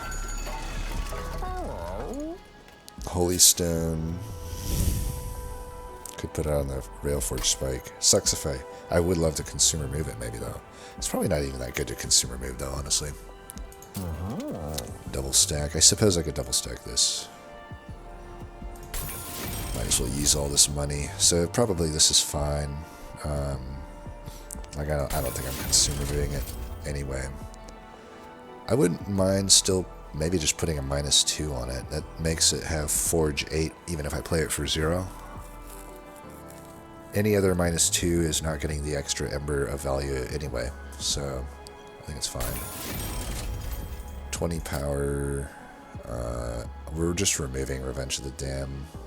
I guess I'll put it here. I don't know, 69 if anything, but yeah, let's get rid of Revenge of the Damned. You're just not useful when I have Pyre Shot on holdover. Same thing for the fractures. At this point, this is the last shop we're seeing, right? So we should just get rid of as much as possible, unless I'm forgetting. Oh yeah, we have the Merchant Steel. Okay, before I go too hog wild here, we got this.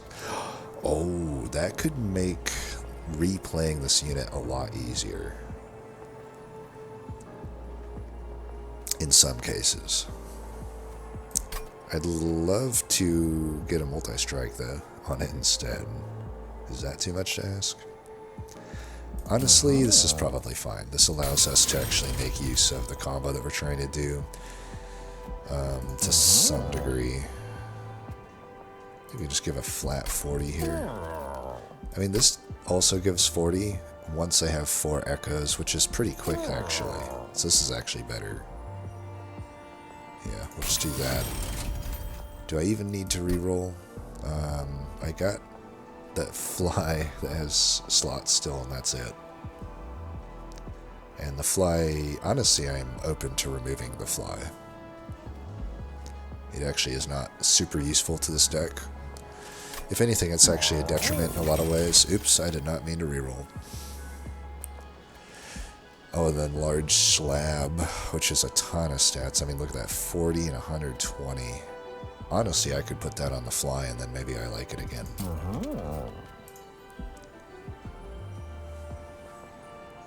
Maybe I like it again at that stage, but even then, I think I'm just removing it. I could give the Titan skin here, I guess. I'd rather just give it health. I think we are just going to remove the fly. I don't really see what it does for us. So the rest will go into removals because we've rolled at both places. Should I put Burst 4 or anything? I can't. Okay. Even the Bounding Echoes I'm iffy on. Certainly we're getting rid of all the fractures. And even the Smiths aren't that good. get rid of one more of these smiths. Okay, we're rolling. We're ready to win this. In dualism at 50% health. Not worried about that. Right, you can go there. Put one there. One there. You there. Oh, nice. I got the permanent giant forge armor. And I guess attack. What is it? It's one permanent attack and 2 armor. That makes sense, yeah. For some reason I saw the upgrade and made it have 2 attack, but it's only 1 extra armor. Kind of weak, honestly, but still better than the Pyre. I don't know that it was better than the Pyre upgrade, but we'll say that it was. Either one of these, we should move that down first. I got 2 space available here, though. I should have just played it on the floor naturally. Forgot that this thing has been smidged down.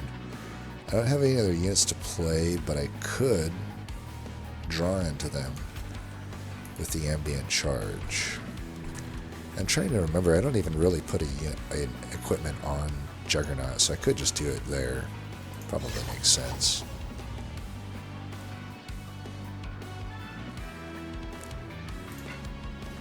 Need one more Echo.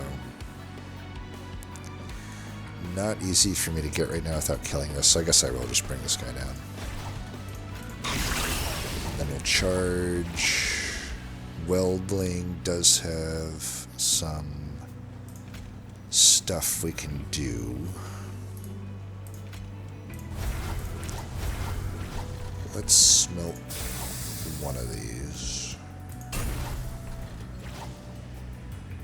A little awkward playing this right now. Oh, you know what?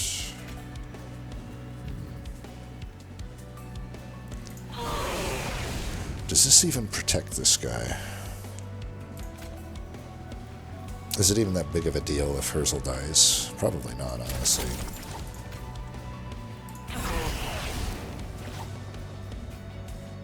I could do that. I could do that.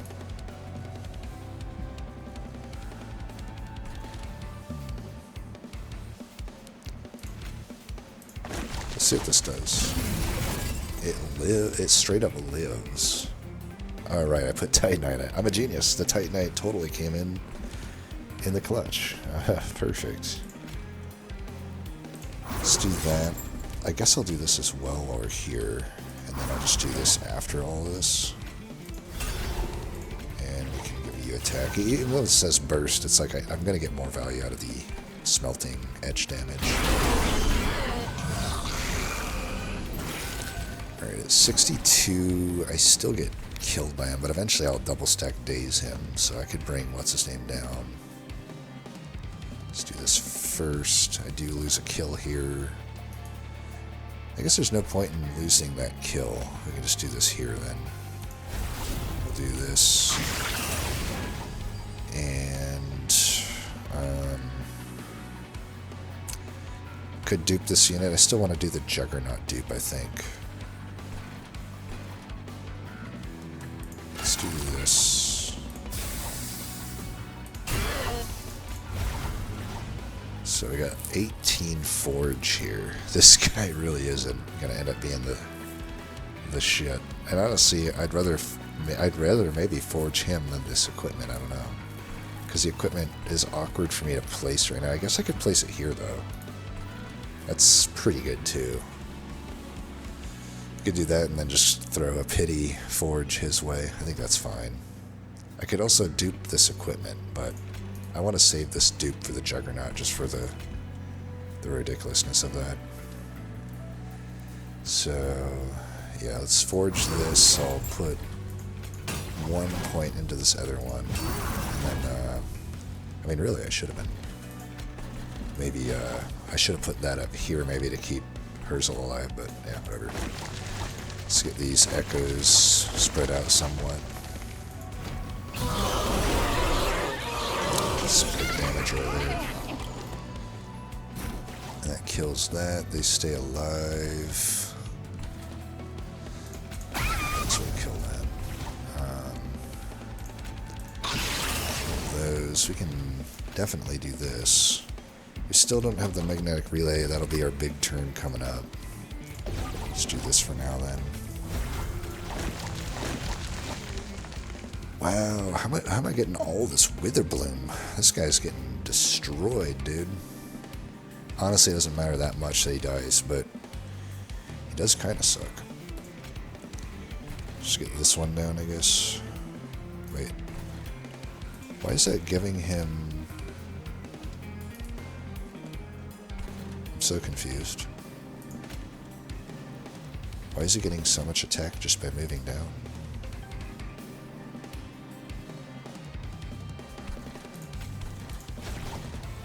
What? Am I missing something here? I feel like I'm missing something here. Like, why did you just gain, like, double attack? None of these guys have any aura that would do that. I don't have any equipment that would do that, right?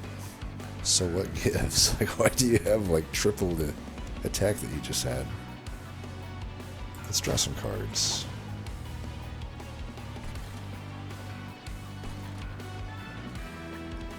I'm not opposed to playing the Juggernaut twice here. If this guy's just going to die to Wither anyway, and I kind of want to keep him alive, so let's do this. So, I still can't play him at the bottom, but I can... Oh yeah, I need to do this first. Almost fucked that up.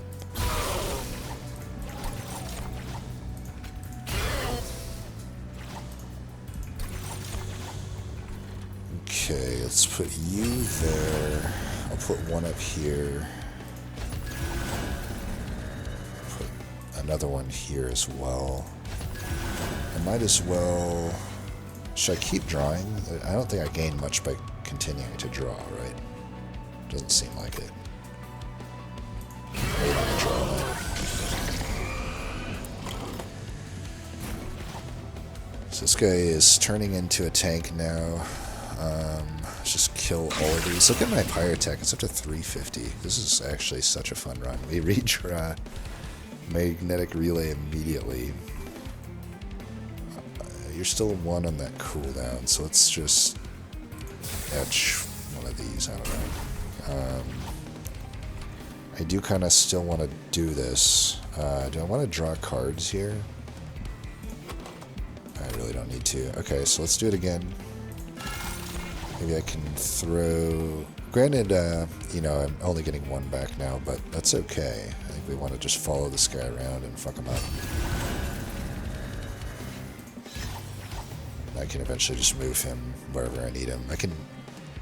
I mean, I guess the guy in the back might just sort of die eventually. Oh, I'm so dumb. Alright.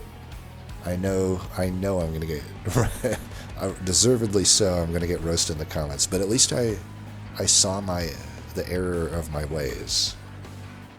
Bog mist. I completely forgot about this. That's why he got 120 attack. That's why I don't always submit F8s, right? Because I'm usually just a dumbass.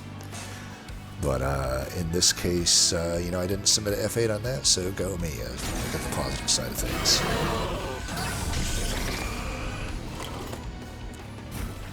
Alright, let's blast you. This guy's dying pretty much no matter what. Unless I can... Yeah, there's really nothing I can do there. I guess I could move this guy back. Is it relentless anyway? We're actually in... No, we're on... No, it's not relentless. Well, either way, let's just do this. I don't really want to take Pyre damage this turn, so I'm just gonna do this combo, I guess. Just play these out. Spread the... I guess I could... If I draw cards and I just... Ooh, magnetic relay. Yeah, let's draw it next turn. We're not gonna kill him this turn anyway, so... Get some damage in though for sure.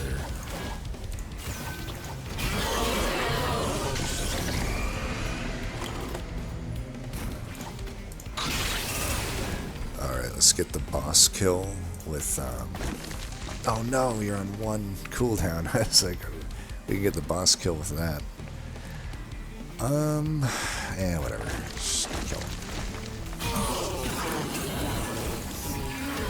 Could have permascaled with more with the magnetic relay, but let's just get this run over with. We're obviously going to win. And I don't really even need to add anything. Let's get through it here.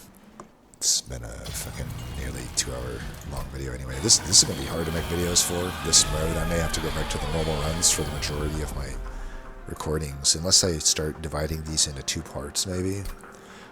I definitely don't have time these days to be sitting down for 2-hour recordings all the time. It should be just really just like a once in a blue moon thing for me. Not that I am like doing anything super important with my time, just normal old man shit, you know.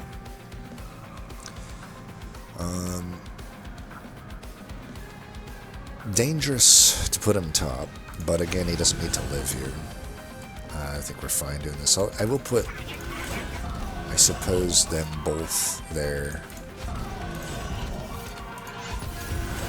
Still do that. So I could just pull this guy down if I really need to.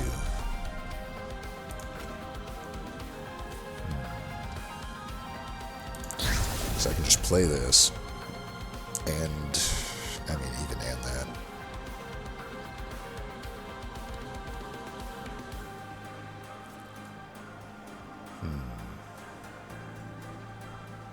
Alright, you can just have that. This thing never actually got any stats because I'm always playing it after things. Could also just make, we'll definitely do this. I know that much for sure. Yeah, this is interesting. So let's do it this way. Bring you back.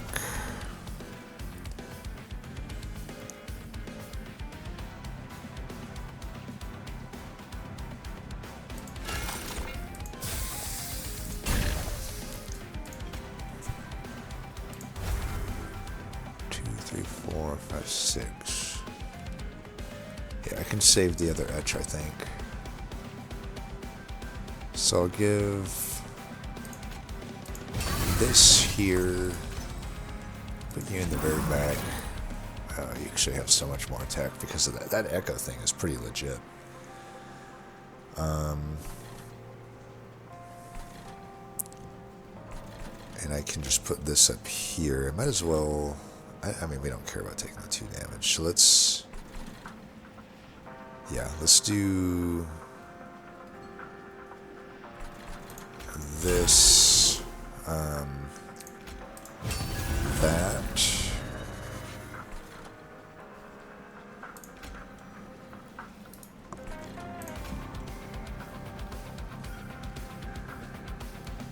I guess I'll put that there. We don't even really need this, but I might as well preserve my burst and keep getting the Pyre attack stacked.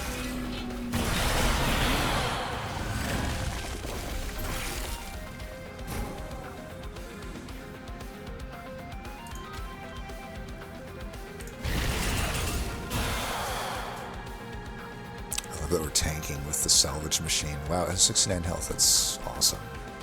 That number keeps showing up. We could get...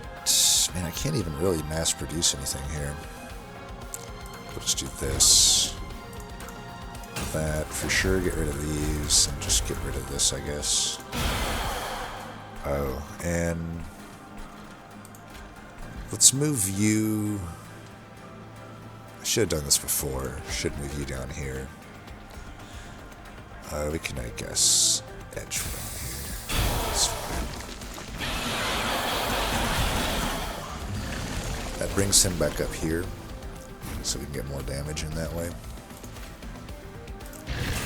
Sure seems like I have a lot of vengeful shards now all of a sudden. I feel like I didn't have this many last fight. Did I, like... how many fucking shards in the deck? A lot, I guess. I guess when I redraw the deck, there's not much left. Forge down here, we could forge up here. If I forge up here, the ambient charge starts to make more sense. I feel like I should ambient charge when I can combo with scrap harvest, though. Tell you what, though, I still will do at least one of these. Let's get you on this one. Maybe I want it here, I don't know. I actually do want it there, I think. I think it's getting me more value there. I'll give you that just for nicety's sake, though. And we're still waiting to combo that with the Juggernaut. No need to draw here. Okay, so...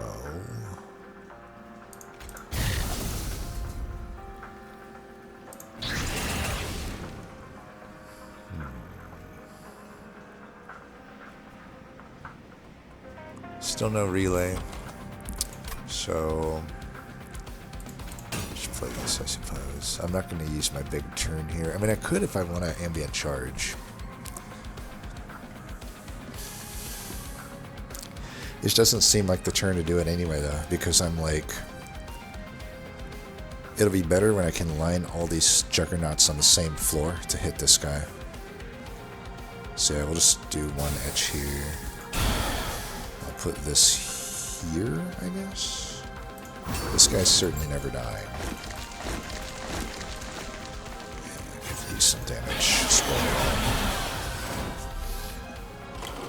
Okay, now is our big turn. Let's start with this to get some harvest for the forge.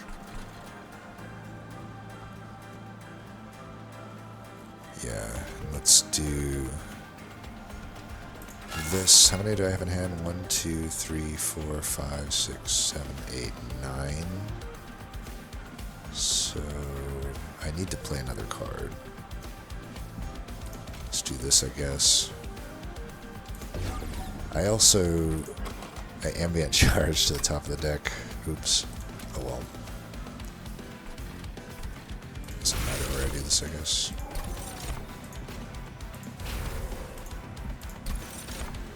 Alright, put you... Which one is it? This one.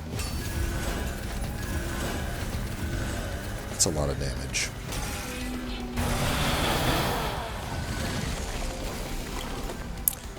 I guess I was supposed to maybe make use of my extra ember that turn. I felt like I needed to actually use the ambient charge. I could use it here. I can get one of these down here. I don't think we can kill him flying kill either way, though, so to be honest, we'll still bait him back up here and then maybe just replay the guy again. I can still replay him this turn, though. I guess I'll just do this. You can have that.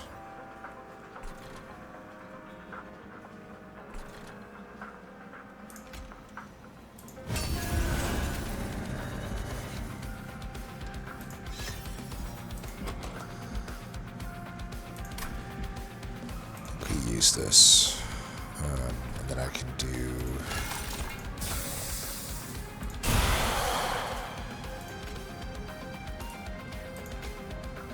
This.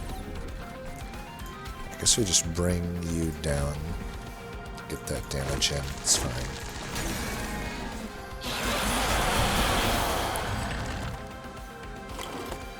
We can bring it right back up, it looks like.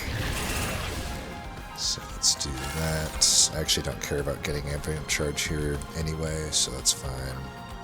Snatch one of these out of here. Just bring you back into the top for full. And then we'll bring it back down. The next fight should be GG. 730 armor just from these dudes. It's not bad. Wow, this is actually killing this floor. I guess there's not necessarily a lot of stats here until I bring down my guy. Which we'll do now. Ooh, might as well do another Pyre speak, right? So we ended up with 555 Pyre attack. That's definitely going into the thumbnail. And yeah, GG. What just happened? Clicked something.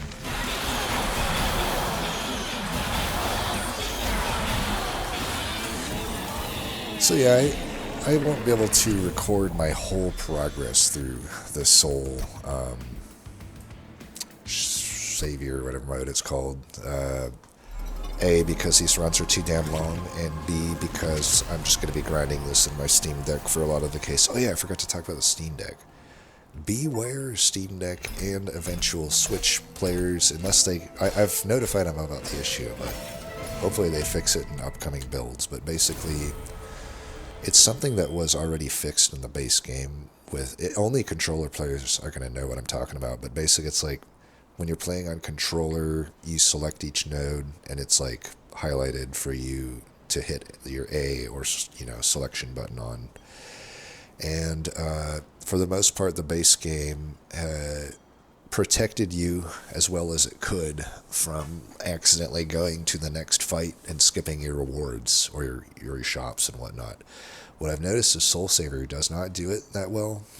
I think they will fix it. It makes sense that they would fix it, but at least for now, be warned that it's very easy to skip your rewards, because an example I could give would be like, if I visited all my nodes, but I was looking between shops, it might just pop me out after I've visited every node already, assuming that I want to go to the next fight, which in my opinion should never be the default. Because then it's like if you accidentally hit the A button just by instinct too fast when your thought was to go into the other shop that you've already checked, for example, and start making your upgrades and whatnot, then you end up just accidentally going to the next fight. And it's big time present, because a lot of these nodes will have two different types of shops, right? So you're very often going between them. Or it might be like a shop and a hero upgrade node. That's the one that got me the other night. I was like on the hero upgrade node making my selections, and then once I was done, I wanted to go back to the shop because I hadn't made any of my shop upgrades. I'd only simply looked at what the upgrades were, right? As any good conductor would do, right? That's the responsible thing to do.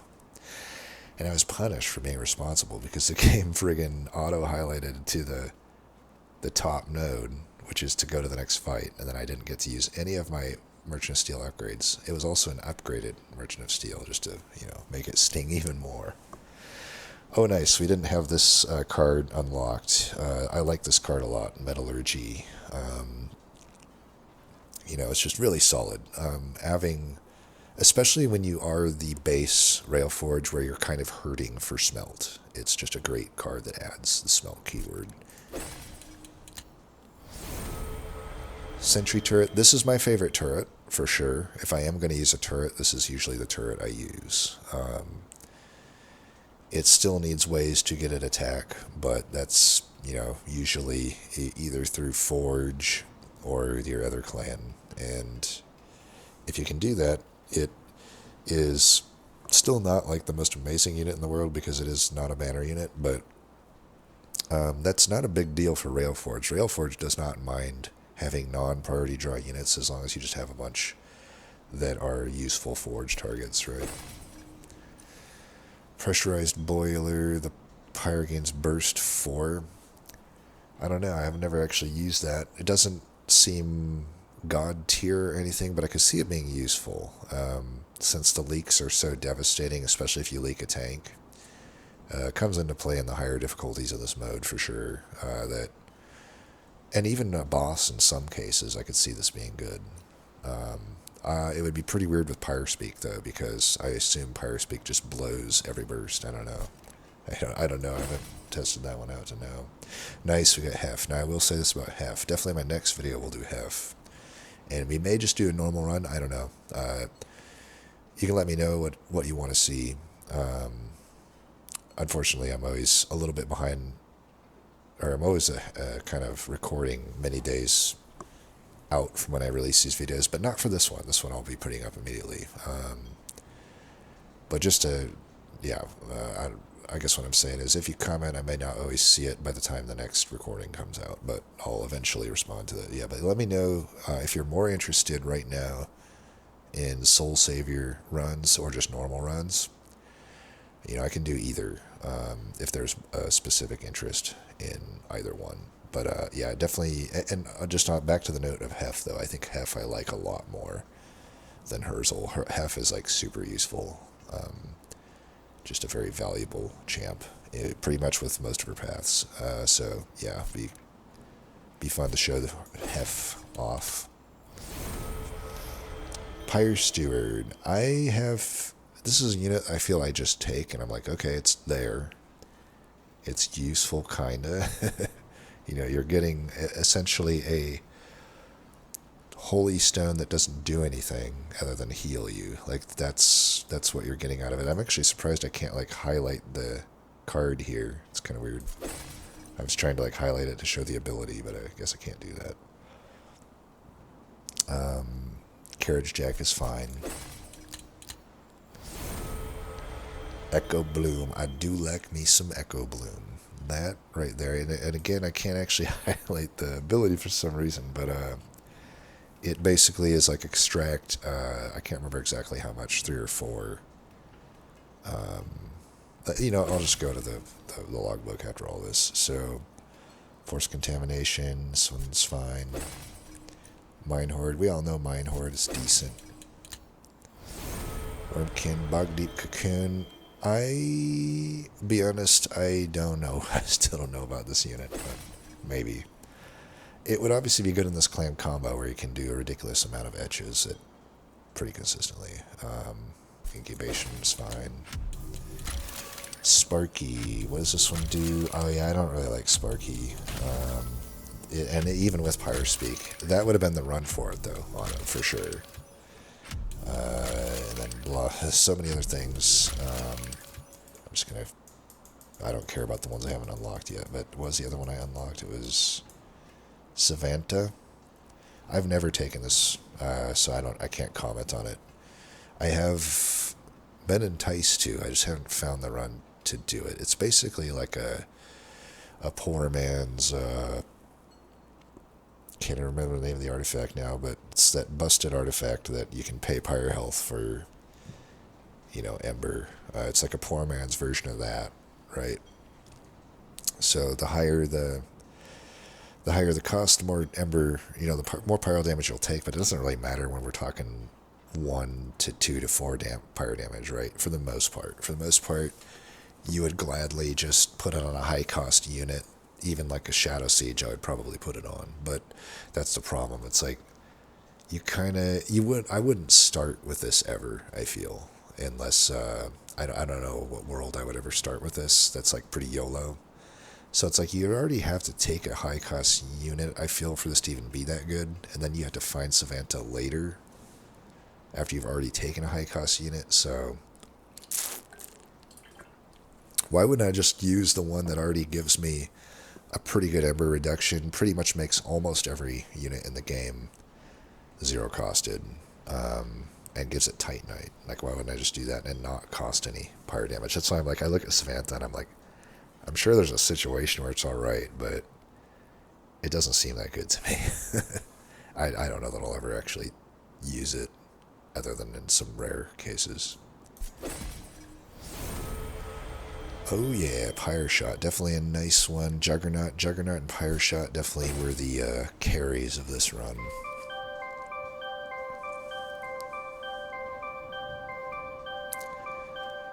Oh yeah, you only get to experience that so many times in your Monster Train life. The unveiling of your mastered cards. I suppose you could reset your progress, but I would never... I'm way too lazy to do that.